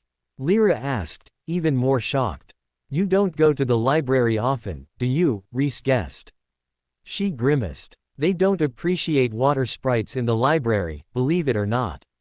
Rhys nodded slowly. You're missing out. I can acquire a few highly informative novels for you, if I can figure out a way to waterproof them.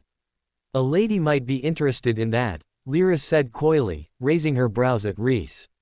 Rhys smiled. If romantasy and a certain number of gray shades were so popular back in my world, then I'm sure there's plenty of female-oriented erotica, romance books in this world, too.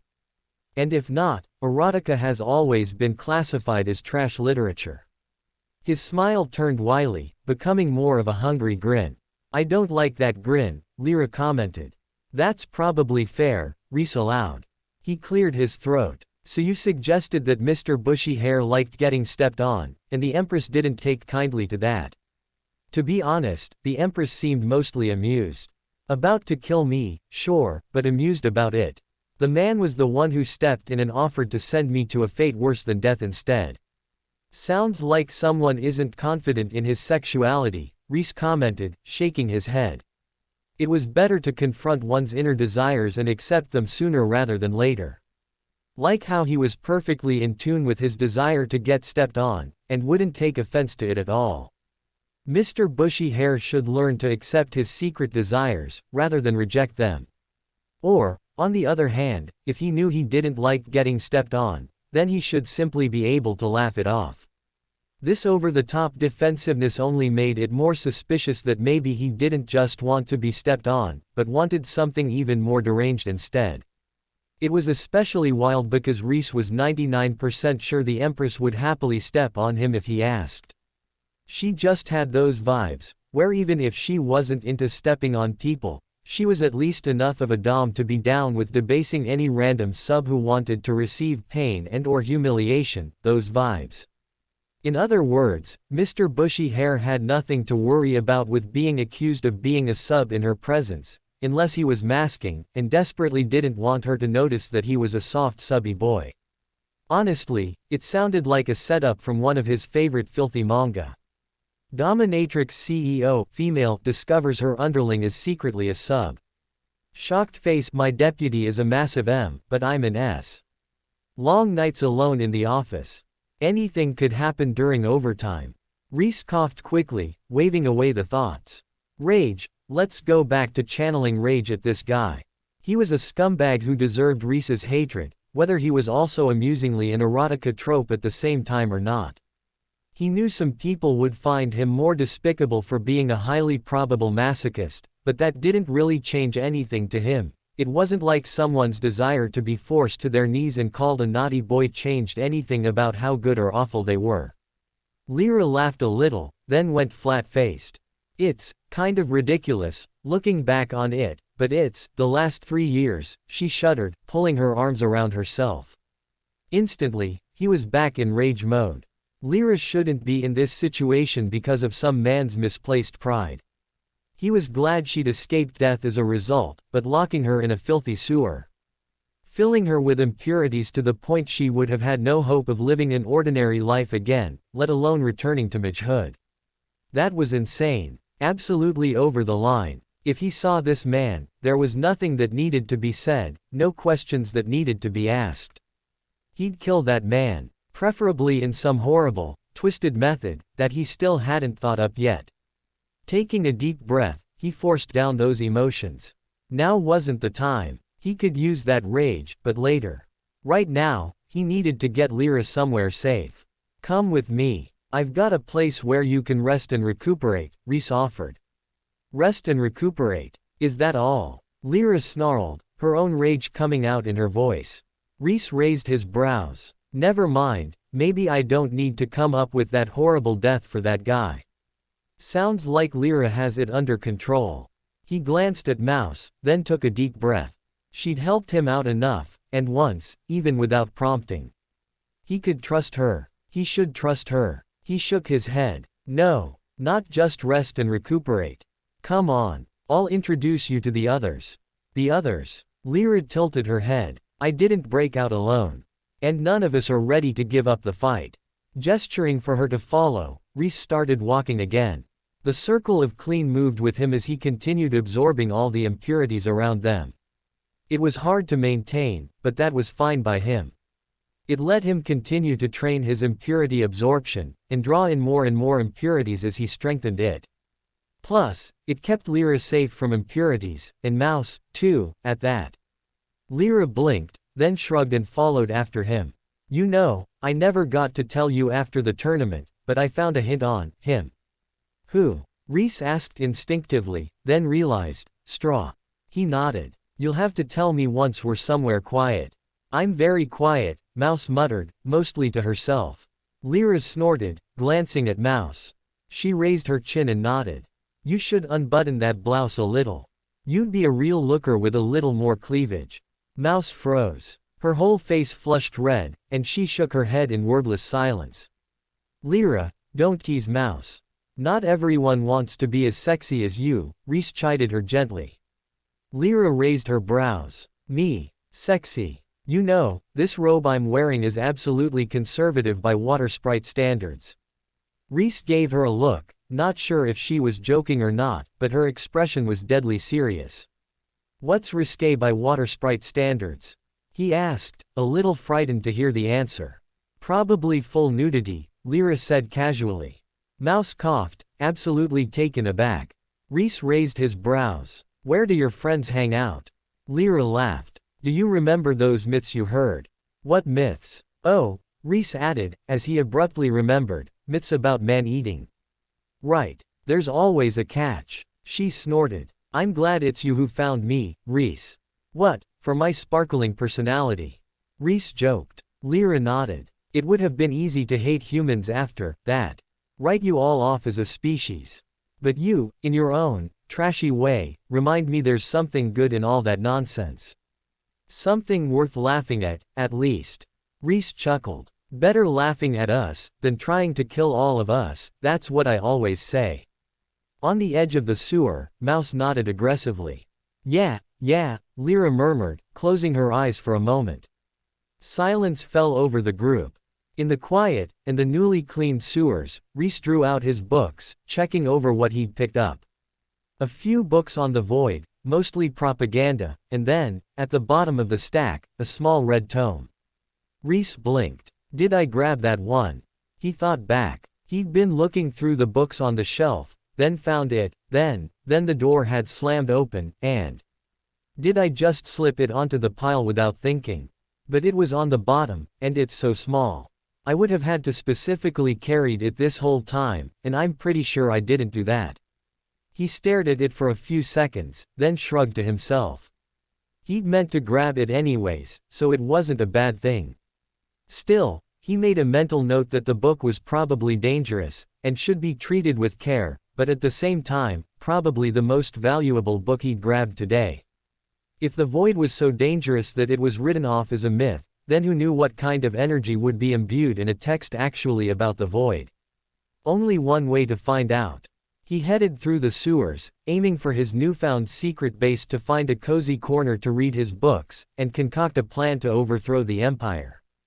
The sewers spilled out into a river not far from the garbage heap. A few filthy fish splashed around nearby, eating the filth, and algae and bacteria bred in the bank nearby, soaking up those excessive nutrients. Abruptly, a rush of pure water came racing out of the sewer, washing away the bacteria and splashing the algae and fish with clean, fresh water.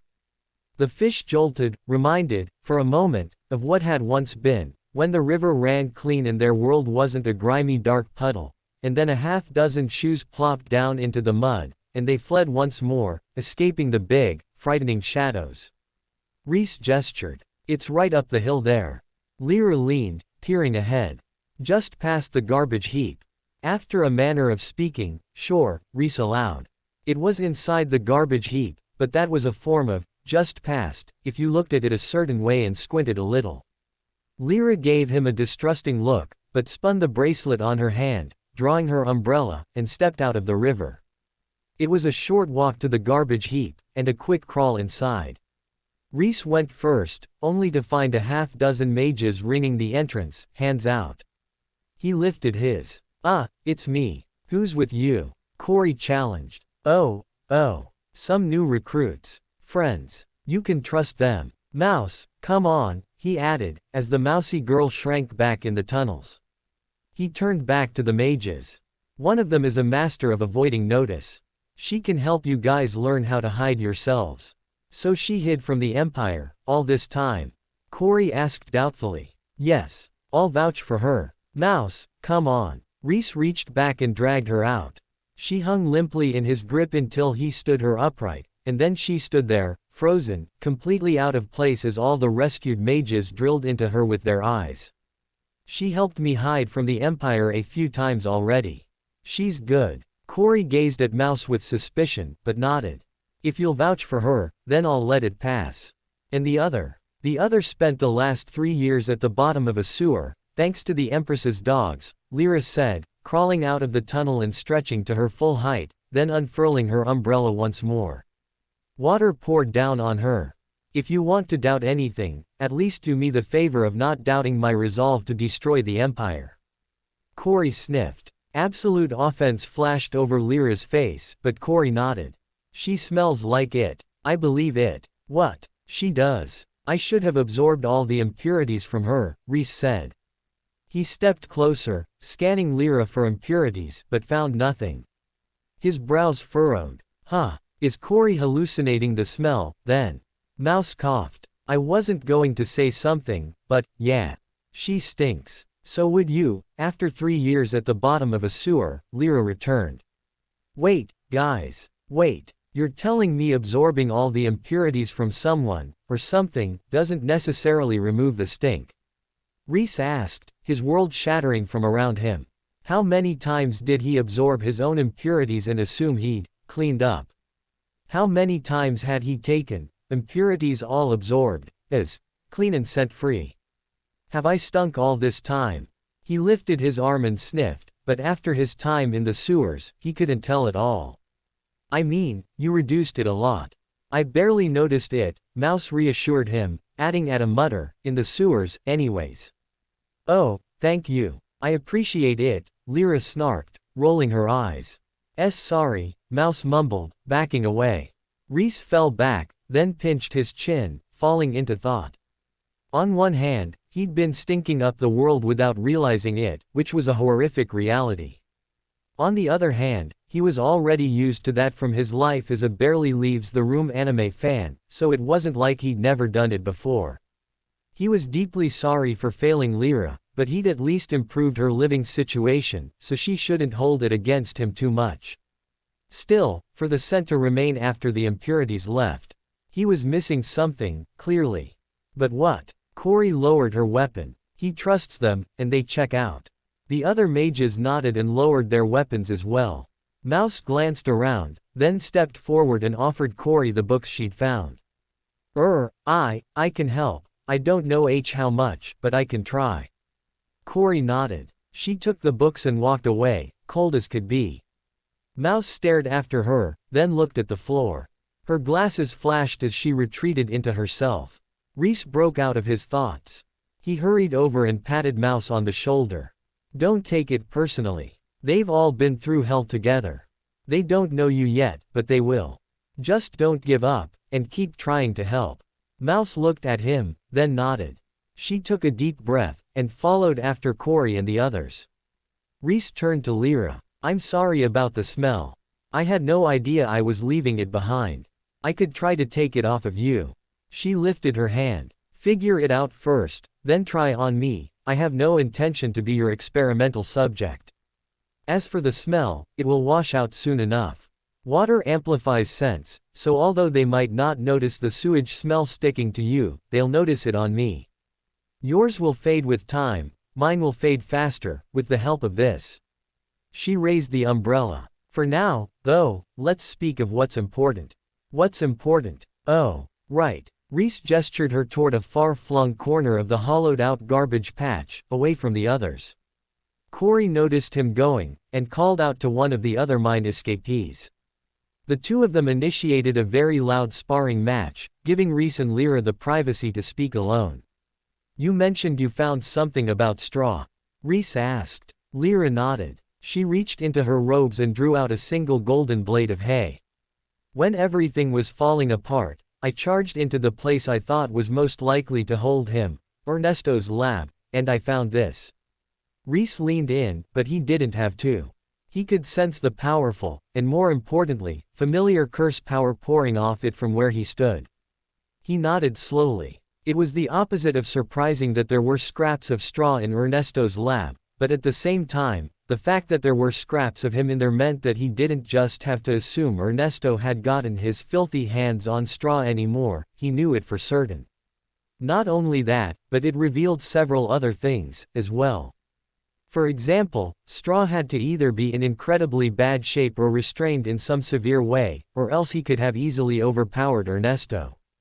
He was a remnant weapon who'd taken on the full might of the Alliance, not some push-around weakling that could be easily kept prisoner by someone like Ernesto.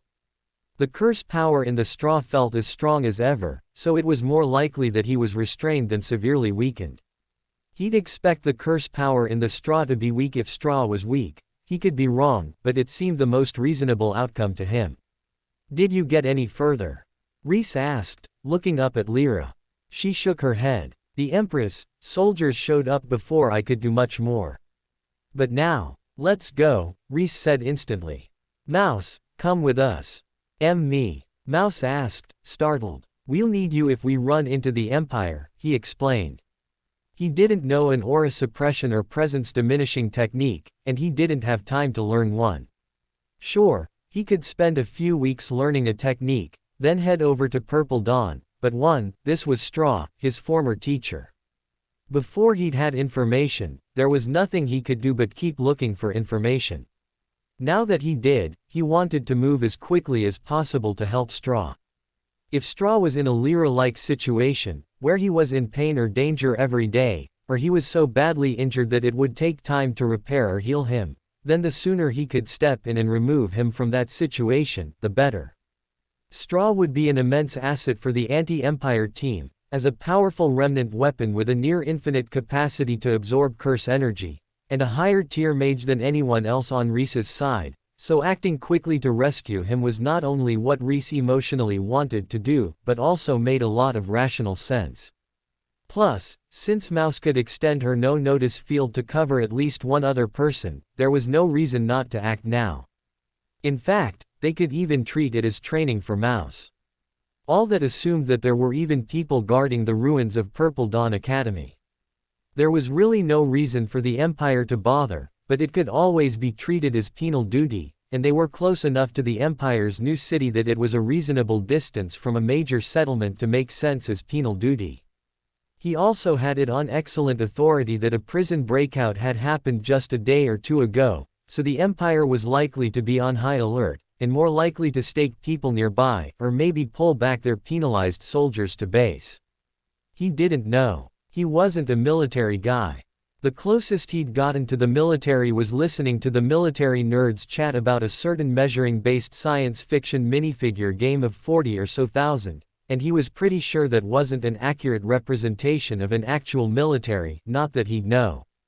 In conclusion, this was either a terrible or wonderful time to move, but one way or another, Straw was worth moving for, even if it meant taking a small risk. It helped him, it helped Mouse, it helped Straw, and hey, maybe he could even learn how to hide his aura through observing Mouse. Win. I can't hide two other people. Mouse squeaked. I'm sure you can figure it out, Rhys assured her. Lyra gestured up at Purple Dawn. There's a river that runs through the academy. Humans rarely think to pay close attention to what passes underwater. I can swim up to the edge of Ernesto's lab, then lead you the rest of the way. Rhys nodded. That works. Where will we join back up? There's a bridge not far past the library. If you don't know where that is, I know Mouse does. Meet me on the far side of that. Understood. We'll set off now, and meet you in a moment, Rhys said. Lyra nodded. She exited the trash heap swiftly, almost as if she'd been looking for an excuse to escape, though Rhys knew that couldn't be possible, since his base was super cool and everyone loved it. There was a distant splash. Rhys nodded at Mouse. "Shall we?" Nervously, Mouse nodded. Corey cleared her throat. Rhys turned, a big salesman smile on his face. "Can I help you?" She nodded over her shoulder. "I appreciate what you've done for us, the manuals and everything, but I can't be gentle about this. It isn't enough. If we're going to fight the Empire, we need resources. Serious resources. Right now, we can absorb mana and practice, but it might take years until we regain our strength. Decades. Centuries. How many of our fellow mages will die before we get stronger? We need to." Rhys snapped his fingers. "Commercialize. Rob the Empire's merchants or what?" He nodded. His mind went to the garbage patch in Purple Dawn, and the wonderful, horrible things he'd done there. "We need money, right? Ultimately, that's what we need." Corey nodded cautiously. "I've got just the thing. You guys practice for now, disguising your aura and just disguising in general is going to be essential if everything works out. When I get back from Purple Dawn, if I don't come back with the solution to our resources problem, then we can talk. But if everything is as I suspect it is, then I have a ready solution to put gold in our pockets just waiting for us to fry it up." "To what?" Corey asked, squinting. Rhys grinned like a bandit. "You'll see." It wasn't far, as the bird flew, to the ruins of Purple Dawn Academy. As mages who barely needed to stop or rest, it was even quicker, though slowed somewhat due to their inability to use the roads. Neither Rhys nor Mouse were much outdoorsy people, and if not for his second childhood with Straw and Bast in the wilderness, Rhys would have been completely useless. Instead, he could handle the absolute basics of navigation, and kept them pointed in the right direction, even as they detoured around thick tangles of brambles and undergrowth and wound wide around glens full of dangerous bestial auras, threatening to attack anyone who drew near. Purple Dawn Academy wasn't far, but it wasn't near, either, as it turned out. Rhys had forgotten how good his mage eyes were, especially after 3 years in a cave with nothing more than 100 feet away to look at. Purple Dawn was visible from the Empire's new city, but it was actually on the opposing mountain, across an entire valley, over a series of foothills, and up the mountain it stood on. They ran at Mouse's top speed, as the less physically capable of the two of them. She was still Tier 2, and wasn't much of a physically focused mage, and didn't stop for breaks, and didn't arrive at Purple Dawn until the first rays of violet light broke over the horizon the following day. The wall loomed. Rhys and Mouse slowed. Once, there had been a barrier here. Once, this had been the boundaries of one of the most powerful academies in the Alliance. Now, there was nothing but an old stone wall. No Empire soldiers patrolled it. No one seemed to care at all. Mouse approached the wall, then flinched back. She stared at it, almost afraid to cross over. Slowly, she reached out, hand hovering just outside the stone, hesitating. She couldn't. It wasn't real. Rhys hopped up to the top of the wall and offered her a hand up. "Come on. We don't want to wait for someone to come find us, do we?" At that, Mouse jolted back to life and hopped up. She took a deep breath and nodded. "Let's go." The second they crossed over the wall that had once marked Purple Dawn's boundaries, Rhys beelined to the once trash heap. Mouse trailed after him, a little confused. "Why are we coming here? I know you like the trash, but..." Mouse jolted to a halt. Her jaw dropped. Rhys gazed over the ravine with misty eyes. He sniffed, deeply proud of what he saw. It was incredible. Truly incredible. Rats tilled even rows of potato plants. Tall, leafy green tomato vines crawled up sticks, cared to by small raccoons. A small troop of rabbits patrolled the borders, ready to attack anyone who came to steal the goods. And at the head of it all, sitting on a throne crafted from the remains of Rhys's trashy furnace, sat a large raccoon. One of the rats scurried by with a potato, and the raccoon jumped to its feet and hissed. The rat jolted and dropped the potato, and the raccoon signaled. One of the other rats scurried over and took the potato, carrying it to a stockpile instead of running off with it. "I'm so proud," Rhys whispered, shaking his head. "How beautiful." It was better than he could have imagined. The raccoon's head snapped around at the sound of his voice. All the rats, too, froze. Some scurried for safety, vanishing into the forest, but the rest, the ones who recognized him or had heard the stories, rushed at Rhys. Mouse yelped and scrambled up into a nearby tree, but Rhys knelt and held his arms out, welcoming them. Like a bunch of squirmy puppies, the rats and raccoons leapt at him, welcoming him in turn with happy squeaks and jumps. Some reached out, offering their paws just as they had before, during the tournament. "I missed you guys," Rhys said, patting all the ones he could reach. He drew in, absorbing all their impurities. They weren't as powerful as he remembered, but then, he was more powerful now. Of course he wouldn't find their impurities as powerful as he once had. The woodland creatures let out a collective sigh, deeply relieved. While all the rest of them sagged back, though, one walked forward. The foreman raccoon grabbed Rhys's hand and pulled, glancing over its shoulder at Rhys expectantly. "What? You want to show me around?" Rhys guessed. The raccoon nodded and pulled again. I'm coming," Rhys said. He chuckled, overjoyed to see the garden in such good shape. The potatoes spread their big leaves. The tomatoes flourished. The Empire hadn't torn down everything. It hadn't ruined everything. There were still things, still places, its corruptive influence couldn't reach. Still good things in this world, still pure and beautiful things that were worth protecting. He turned to the raccoon, as it led him past the rows of neatly planted tomato plants. He remembered using trash skills to create a few false seeds from the tomato sauce, but as far as he recalled, he'd never actually received tomato seeds. The woodland creatures couldn't, and besides that, clearly hadn't, used his weird body horror techniques to grow tomatoes. That meant they had real tomato seeds, but where had they gotten them from? "Where did you get these seeds?" The raccoon chirped, then warbled a bit, gesturing with its paws. Rhys nodded a few times, then sighed internally. Right. It's a raccoon. It had heightened intelligence due to its mana absorption and Tier 1 or so magehood, but it still fell far short of whatever Tier As was at, that granted beasts the ability to speak. The raccoon fell silent as it realized the same thing Rhys just had. Frustrated, it gestured at the sky, then ran off, grabbed a stick, and ran back. Quickly, it sketched in the dirt next to the garden, then gestured at the image. Rhys leaned in. A surprisingly accomplished portrait of a young man stared back at him. He blinked, then looked at the raccoon. Laurent. The raccoon nodded. Rhys frowned. But why? From the depths of his memory, a dusty image crawled forth.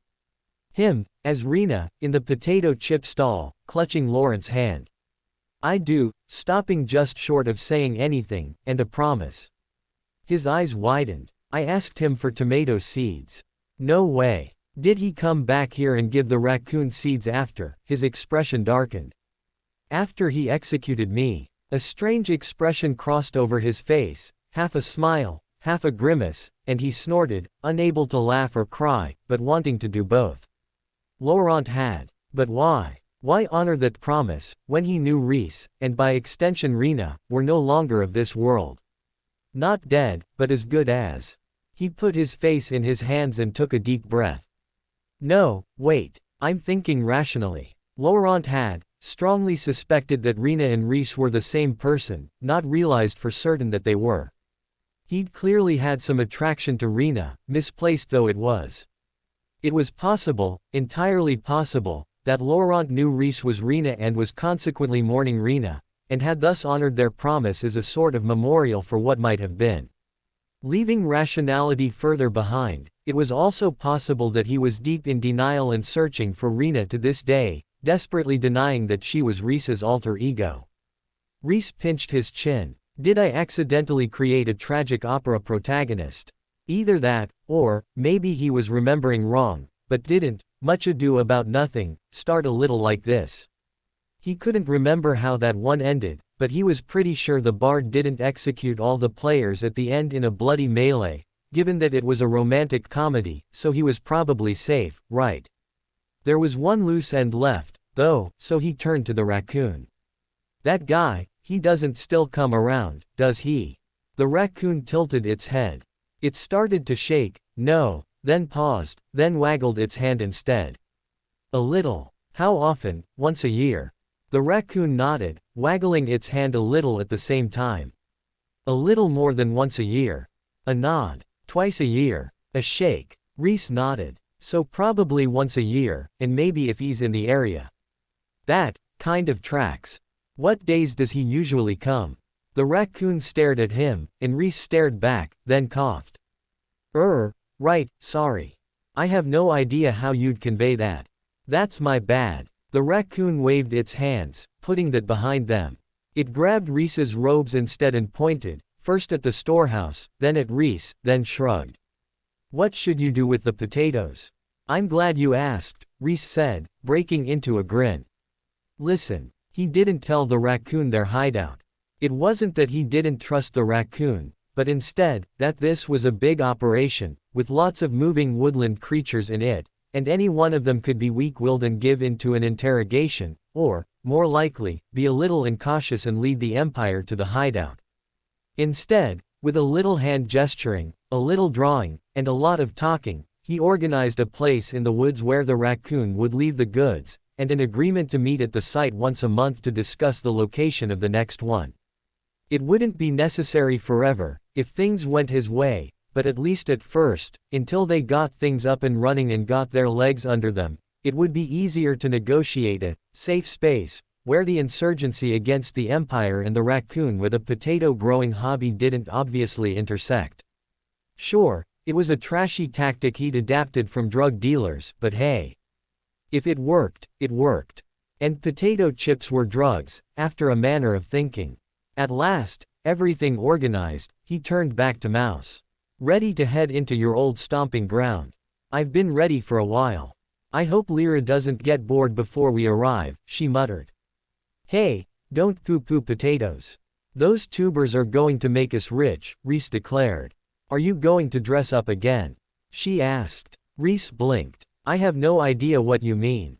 I was watching you, remember? I fell asleep the first few times, but eventually, I managed to stay awake past whatever spell you were casting. Rhys coughed embarrassedly. Whatever spell we were casting, aka Bast's fist to the back of your head, haha. And I saw everything. She paused, blushing. Well, not everything. I mean, you know. Your innocence was preserved. I get it, Rhys said, nodding. Don't worry, I won't tell anyone you might have seen a man's naked body. He looked at her. Is that a big deal? He almost added, in this world, but managed to bite it back at the last second. It could be a big deal even in his progressive, modern world, so he wouldn't be shocked if the answer was yes, but on the other hand, Lyra did flaunt about almost naked, so, who knew? In the 1600s or so, it was fashionable for women to hang a whole titty out of the top of their dress, and that was just a true fact, not to mention the 1500s trend of male beyond skin-tight tights, high heels, and a codpiece. There was even a historic era where women in his world dressed like Lyra, sans the wetness, a trend that would shock the modern world if ordinary women simply walked about all but naked. And of course, there was ancient Greece, which was a real, enough said, argument to him. On the other hand, there were modern institutions that required a woman to even hide her eyes, and historic institutions that considered seeing a fellow human's hair as an incredibly sexual experience, so the pendulum could really be swinging in any direction. In summary, not only did he not know what kind of modesty and innocence were expected in this world, but neither did he have a reasonable baseline or expectation of what modest and innocence might look like. There were extremes in all directions in history, after all. As someone who'd been kind of raised in an orphanage and then absconded into the wild, then absconded a second time into a cave, then absconded a third time into the garbage, then spent 3 years in a mine, he really had no idea what society expected of anyone, let alone its specific instructions for women's modesty. It's not a huge deal, I guess, but it's the kind of thing that's only meant to be shared between husband and wife. Rhys nodded, instantly forgetting all his arguments about society. She was one of those. An innocent cinnamon roll that must be protected. He patted her head. Don't worry. I won't subject you to anything like that. Thanks, Mouse said, ducking away from his hand. Come on, let's go meet up with Lyra before she gets bored, Rhys said, and led the way through the academy toward that very familiar building. As both of them had expected, Lyra was waiting for them by the time they reached the bridge outside the library. Not only waiting, in fact, but swimming loops in the water and spouting it out her mouth out of utter boredom. As they approached, she flipped over in the water to face them.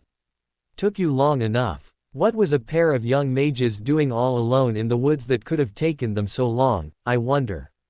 Mouse blushed. She shook her head and waved both hands. Not that. Organizing the logistics for my hostile takeover of the Empire's weak snack food market, obviously. What else would a couple of young mages do? Rhys posited, as if he didn't know what she was hinting at.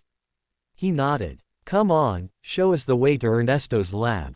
I'm excited that we finally have a lead on straw, and I don't know how long we have this academy to ourselves, so let's keep moving. Lyra harumphed and reluctantly climbed out of the water, once more raising her umbrella over her head. This way. It's not a long walk. Rhys gestured for her to lead the way, and they set off through the abandoned academy. 3 figures, all alone. A ghostly figure in white, carrying a white umbrella up front. Behind her, a bizarre man with long hair and a twisted smile. In the rear, a small woman with glasses who barely seemed to exist at all. If someone had glimpsed their little party, they might well have suspected it was some mythical procession as much as a mortal one. As she promised, it wasn't long before they drew up to a large, nearly windowless brick building. Tiny slit windows peered down near the top of its 3-story height, but that was it. A single door opened at the front, built of sturdy metal and firmly locked shut. It was merely one of a great many buildings lined up along the canal Lyra had swam up in, and it didn't appear particularly different from any of the rest of them, save for its lack of windows and the powerful barrier Rhys could sense, woven into the very bricks of the building. He approached and reached for the lock, only for a spritz of blue energy to force his hand back. He looked at Lyra. So, how'd you get in? Rushed it while Ernesto and his boys were getting out, she said. She walked up and tried the lock as well, only to get rebuffed by the same barrier that had stopped Rhys. They didn't have it locked up yet. Well, Rhys glanced at Mouse. You wouldn't happen to have a barrier-breaking technique up your sleeve, would you? She blinked, startled to suddenly have everyone's attention, and shook her head firmly. Lyra, not unless there's water involved. Rhys crossed his arms and took a STPE back, taking in the whole building. The barrier was kind of visible at this angle, a faint shimmer just over the surface of the bricks. If he wasn't specifically looking for it, he would have missed it, which was probably why the Empire had missed it. Either that, or it was the proverbial needle in a haystack, but one of many enchanted and barriered buildings in Purple Dawn Academy, and the Empire had overlooked it or deliberately neglected it as unimportant. After all, many of the houses and buildings they'd passed also emanated low-level mana auras, either enchanted, strengthened, or covered in barriers, but like this one, they'd been left alone. Rhys looked over his shoulder, extending his senses back to the library, but as expected, that building's barrier was shattered, its windows broken, and everything within torn free, just as Az had feared. Libraries were targets, after all, especially for a repressive regime like the Empire. Empress Railgun didn't need anyone seeking a path other than the one she set before them. Supposedly, it was her path, though Rhys strongly suspected that the Empress did not share her personal path with her underlings.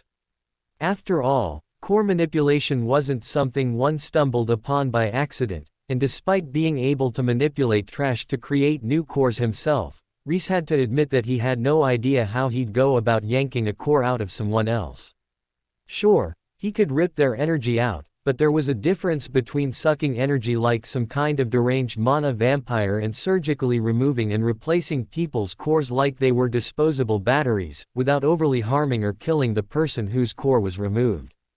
It was the difference between being able to drink a soda, which Rhys could do, and being able to fully process and recycle the plastic bottle afterward, which required far more know-how than Rhys's original life had had, and an industrial facility besides. All that to say, whatever path the Empress fed her underlings, it almost certainly wasn't hers, but some safe path that she likely considered non-threatening. How did I get here? Rhys walked his thoughts back, and found himself once more outside Ernesto's lab, considering its barrier. He frowned and reached forward, pressing his palm against the barrier. Just like at the mine, it was pure mana, excessively pure and not trashy at all. There was no way he could absorb it. In fact, it was anathema to his path, it was so pure, he struggled to wrap his mind around it, or understand the barrier fully. Then again, he didn't need to. If the barrier was pure, utterly, completely pure, what happened when it was corrupted? Somewhat reluctantly, Rhys drew some impurities out of his core and pushed them into the pure barrier. A black mark spread over the bright blue energy, expanding from where his hand touched. The corruption chewed up the barrier, quickly spreading over the entire building. In a flash, nothing remained of the barrier at all, save for some remnant energy in the bricks. Rhys fell forward the half-inch that the barrier had kept him back from the building, and rested his hand against the bricks. More pure mana was stored inside them, in some complex enchantment bound to the very construction of the building. This was the source of the barrier. He dispelled it, but not destroyed it, and if he waited long enough, the enchantment would draw enough mana from the air to reactivate. That was fine by Rhys. He walked over to the lock, only for Lyra to whirl her umbrella around and, in some mysterious motion his eyes couldn't quite follow, slice the lock open. The chains rattled as the lock fell to the ground, and she yanked them the last few inches free, then pushed the door open. It creaked, the hinges rusty after 3 years of disuse, and swung inward, spilling a narrow slice of light over the dark room within. Stones strewn with straw and a musty smell were both revealed. As it swung further, a workbench and a few chairs appeared, sitting in the big, empty space. Rhys stepped inside. He instantly swung his mana toward the straws, curious about their origin, but there was no curse power in this straw. It was merely ordinary straw, the kind used to bed animals and provide better footing for people. A tiny bit of disappointment echoed in his heart, but he pushed it down and kept moving. Of course they wouldn't have straw up this early in the workspace. He would have discovered his mentor long earlier if that were the case. Water poured down as Lyra followed him in. He turned to find Mouse already standing beside him, cringing just a little, as tiny and quiet as ever. Lyra pointed ahead, at the door at the rear of the workspace. It was a cramped, tiny thing, barely half a person wide, but the desks, though seemingly placed at random, had been spaced to leave it wide open and easy to access. Down there. Keep going. Yes, ma'am. Rhys opened the door to reveal an equally narrow set of stairs, spiraling into darkness. He snorted to himself. Thank goodness this isn't my world. Hell, thank goodness I'm not in my old body. I wouldn't fit. What are you waiting for? Just admiring the view. Rhys headed down before Lyra could ask any more useless questions. He got the impression that she was on edge, though he wasn't sure why. Enemy territory, maybe. Ernesto's lab. She was a non-human, a water spirit or sprite of some sort, so, it was possible Ernesto had targeted her. He hadn't seemed the type to be kind to non-humans. Rather, he was more likely to treat them as experimental subjects. He didn't know that for sure, he supposed, but given the gusto with which Ernesto had come for straw, it wouldn't surprise him, and seeing Lyra's reaction now, it would all make sense. It didn't make it true, but it would explain a lot. The stairs swirled down, down, down, into darkness. At the very bottom, a door hung ajar. Thus far, Rhys's enhanced eyesight had allowed him to see, but below the bottom of the stairs, there was no light at all, nothing that filtered in past the long, spiral staircase. It was as if there was a source of darkness within the room at the bottom of the stairs, something that suppressed light.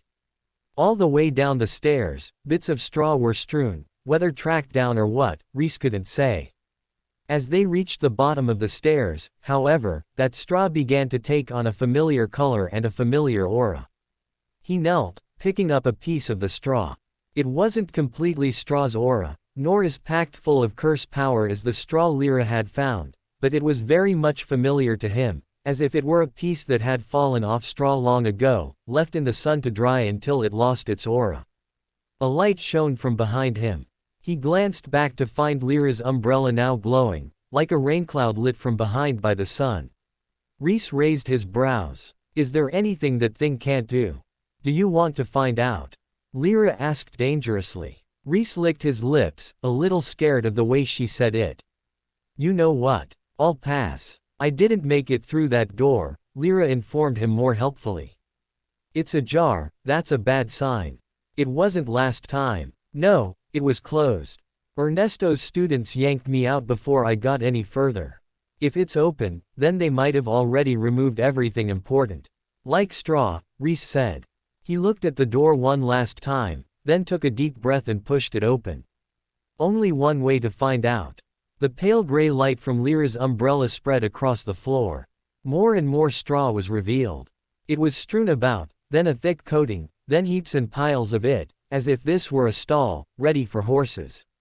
Each straw was different, some free of curse power, some full of it. It was less a needle in a haystack, and more a stack of differently sized needles. He'd half expected blood and filth, but where would there be blood and straw? The tattered straws were what served as his blood and flesh, and to see them torn apart meant that straw had been tortured here, just as if he'd found blood, he would know a human had been tortured. He felt sick to his stomach, but what could he do? Ernesto was long gone, and the main mass of straw's body with him. I won't give up. I'll find him. This is a step in the right direction, but I never expected it to be the end of the road. There was little else in the room. A few broken tools, a stool with a missing leg, the tattered remains of manacles. Whatever else there had once been had been ransacked, torn up and stolen away, more likely by Ernesto and his students than by the Empire. This was the trash, the refuse they didn't need anymore. I suppose it was nothing, in the end, Lyra murmured to herself, disappointed. Rhys knelt. He stretched his hands out, pulling all the trash to him. He absorbed most of it, the stool, the powerless hay, the broken tools and manacles, but merely gathered up the straw that felt like straw. That, he pulled into a pile, and when he had all of it, he searched the room until he found a stray piece of twine, then bound the straw up into a bundle. The curse power in the unbound straw had resonated at its own speed, ignoring all the other curse power, but once he bound it up, all the curse power pulsed at the same beat, resonating with the rest of the straw.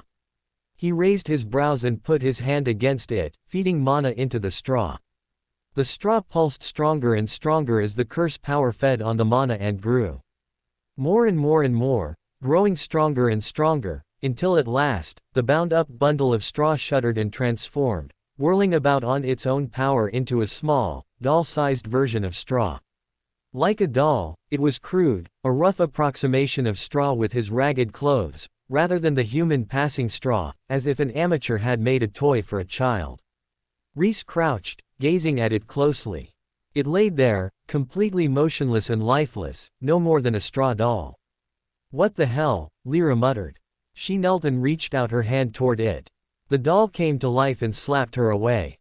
Its roughly shaped face opened a crude mouth and bared jagged teeth at her. It skittered away from the puddle of water forming around Lyra as her umbrella continued to work its magic, stumbled across Rhys's boot, and rapidly clambered up his leg to hug his belt. Since the mines, Rhys had worn a stolen sword at his hip, and the doll found it and wrapped its arms around the hilt, dangling down from the cross guard like a sword charm. Rhys looked down at it. Straw, is that you? The doll hissed at him, swaying from the sword's hilt in a threatening sort of way, then closed its eyes and went still again. Rhys wanted to touch it, but he liked his fingers better, so he satisfied himself with just looking at the straw puppet. It had Straw's aura, without a doubt, he was completely sure of that. Whether it was Straw, and had Straw's memories and personality was another matter, but for now, he could only be satisfied with what he had, and what he had was better than nothing.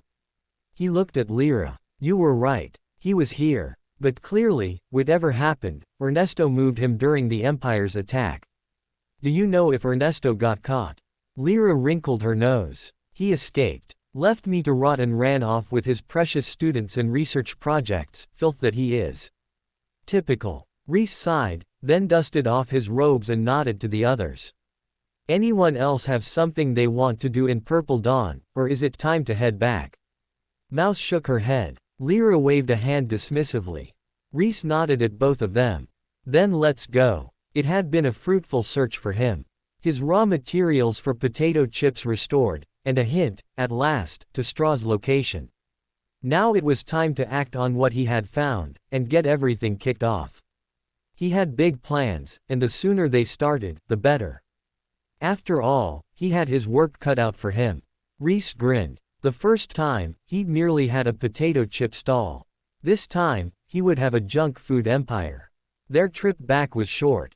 Lyra descended into the streams, and Rhys and Mouse walked back.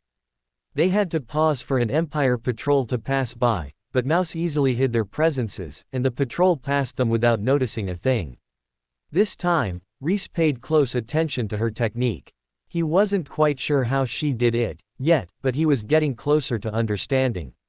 It was something like pulling in all her mana, while at the same time exuding a weak aura that was so regular it simply passed below anyone's notice. Not, no one's here, but instead, there's nothing here worth paying attention to. They returned to the hideout to find Lyra already there, and Corey and the others gathered around, waiting for him. Rhys beamed. I've solved all our problems. Are you ready? All of them? Corey asked. He waggled his hand. All right, I'll admit, the Empire is still a work in progress, but the rest of them. Listen up. Here's what we're going to do. Everyone listened. At some points, they smiled. At others, they frowned deeply, but everyone listened. At last, Rhys finished, and they all stared in amazed silence, totally on board with his plan. As if. Rhys chuckled to himself at the disbelief flickering from one face to the next. That was fine, though. They didn't have to all understand now. They'd see the light as things progressed, and the money started flowing in. Corey raised her hand. We're wanted men. Won't the Empire recognize us when we go to sell our goods? That's what you're asking about. Blake muttered. Rhys snapped, pointing at her. Don't worry. I've got the disguise skill and the skills to match. We'll have to engage in a little thievery to get the makeup, but I can source the clothes from right here. When I'm done with you, the Empire won't know you from one of their very own citizens. What about our auras? Another mage asked. That's what the tomes are for. If you can't figure it out, you'll be in the kitchen instead, or working logistics. We're starting with potato chips, but I've got big money in my sights. Once we lock down a source of sugar, oh boy. You're printing money, at that point. One more mage raised their hand. And we're selling food, to mages.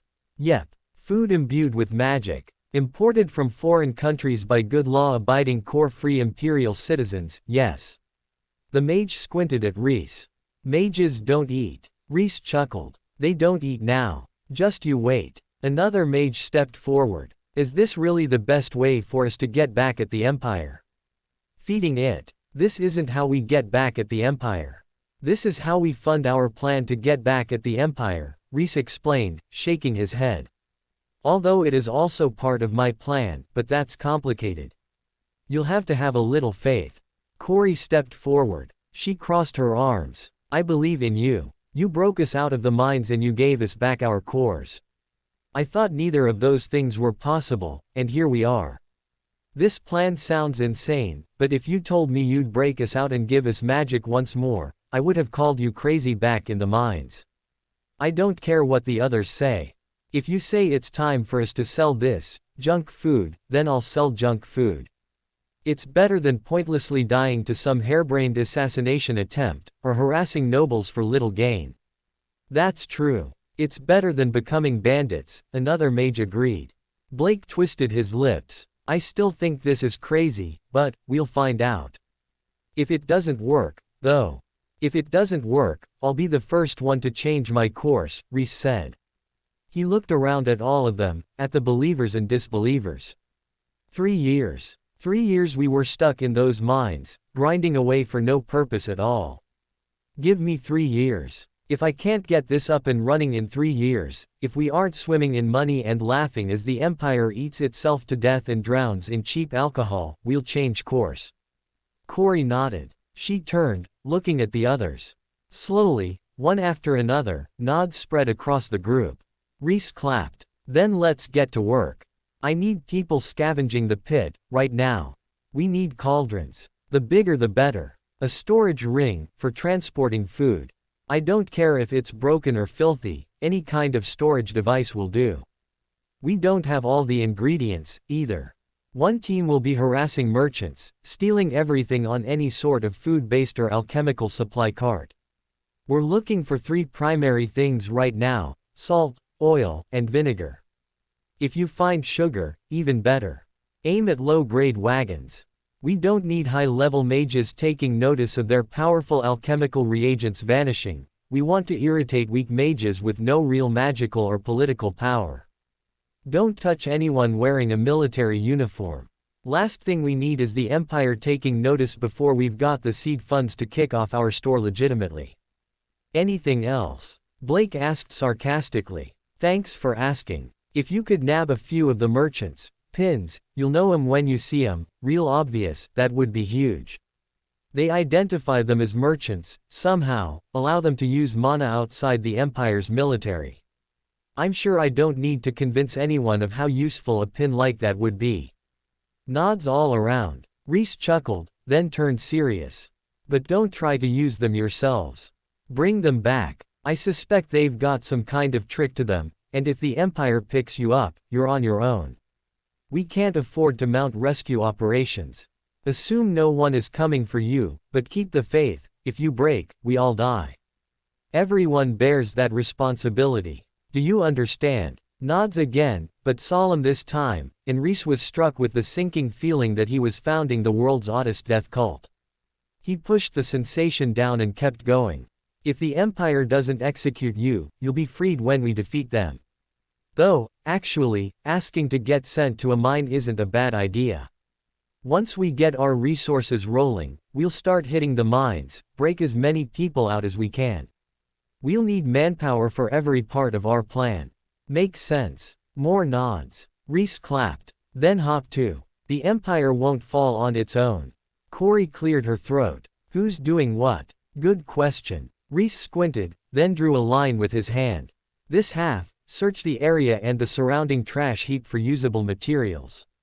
Cauldrons, furnaces, cloth, scrap metal, scrap wood, anything that seems vaguely useful, and I do mean vaguely. If it's fused into our cover, ask me first. This half, you're researching merchants.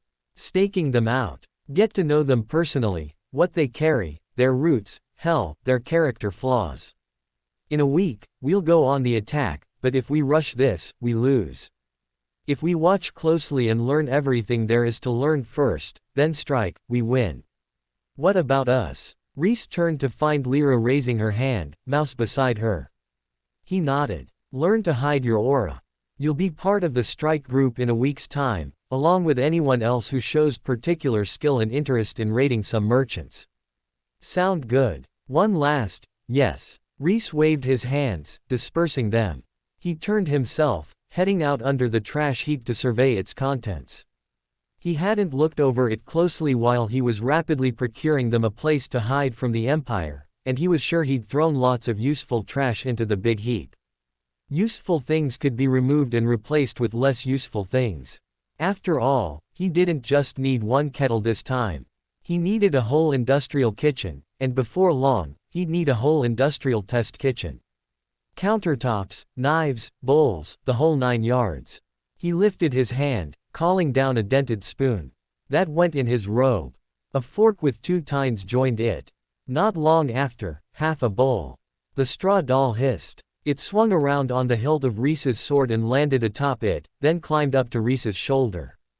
Lifting its crude hand, no more than a knob at the end of an arm, it pointed. "What? Oh, this." Rhys lifted his hand again, calling down a scrap of fabric. The straw doll jumped onto his hand and gobbled it up, stuffing the scrap into its mouth. Its body shifted, growing a tiny bit bigger, and the cloth appeared on its head, formed into the shape of a big floppy hat. The straw doll touched its hat and smiled, then scrambled back down to dangle from Rhys's sword again.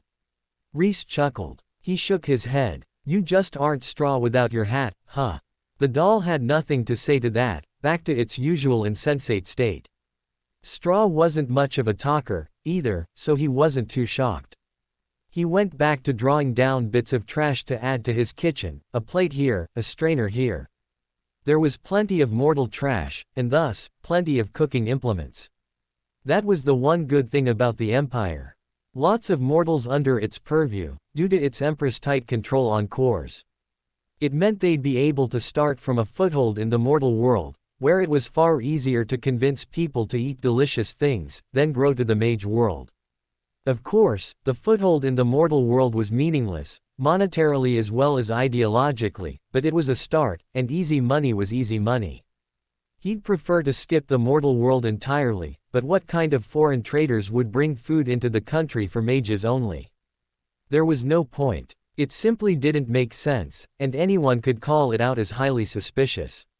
Now, if the foreign mages brought food into the country for mortals that just happened to grow popular among mages as well, that was another thing. There was a tiny risk in using his potato chip recipe that someone would recognize it and come looking for him, but it was a risk he was willing to take, and besides, he wasn't going to end with potato chips this time. They were but his starting point. His tried and true, early phase, from which he would grow his true business empire.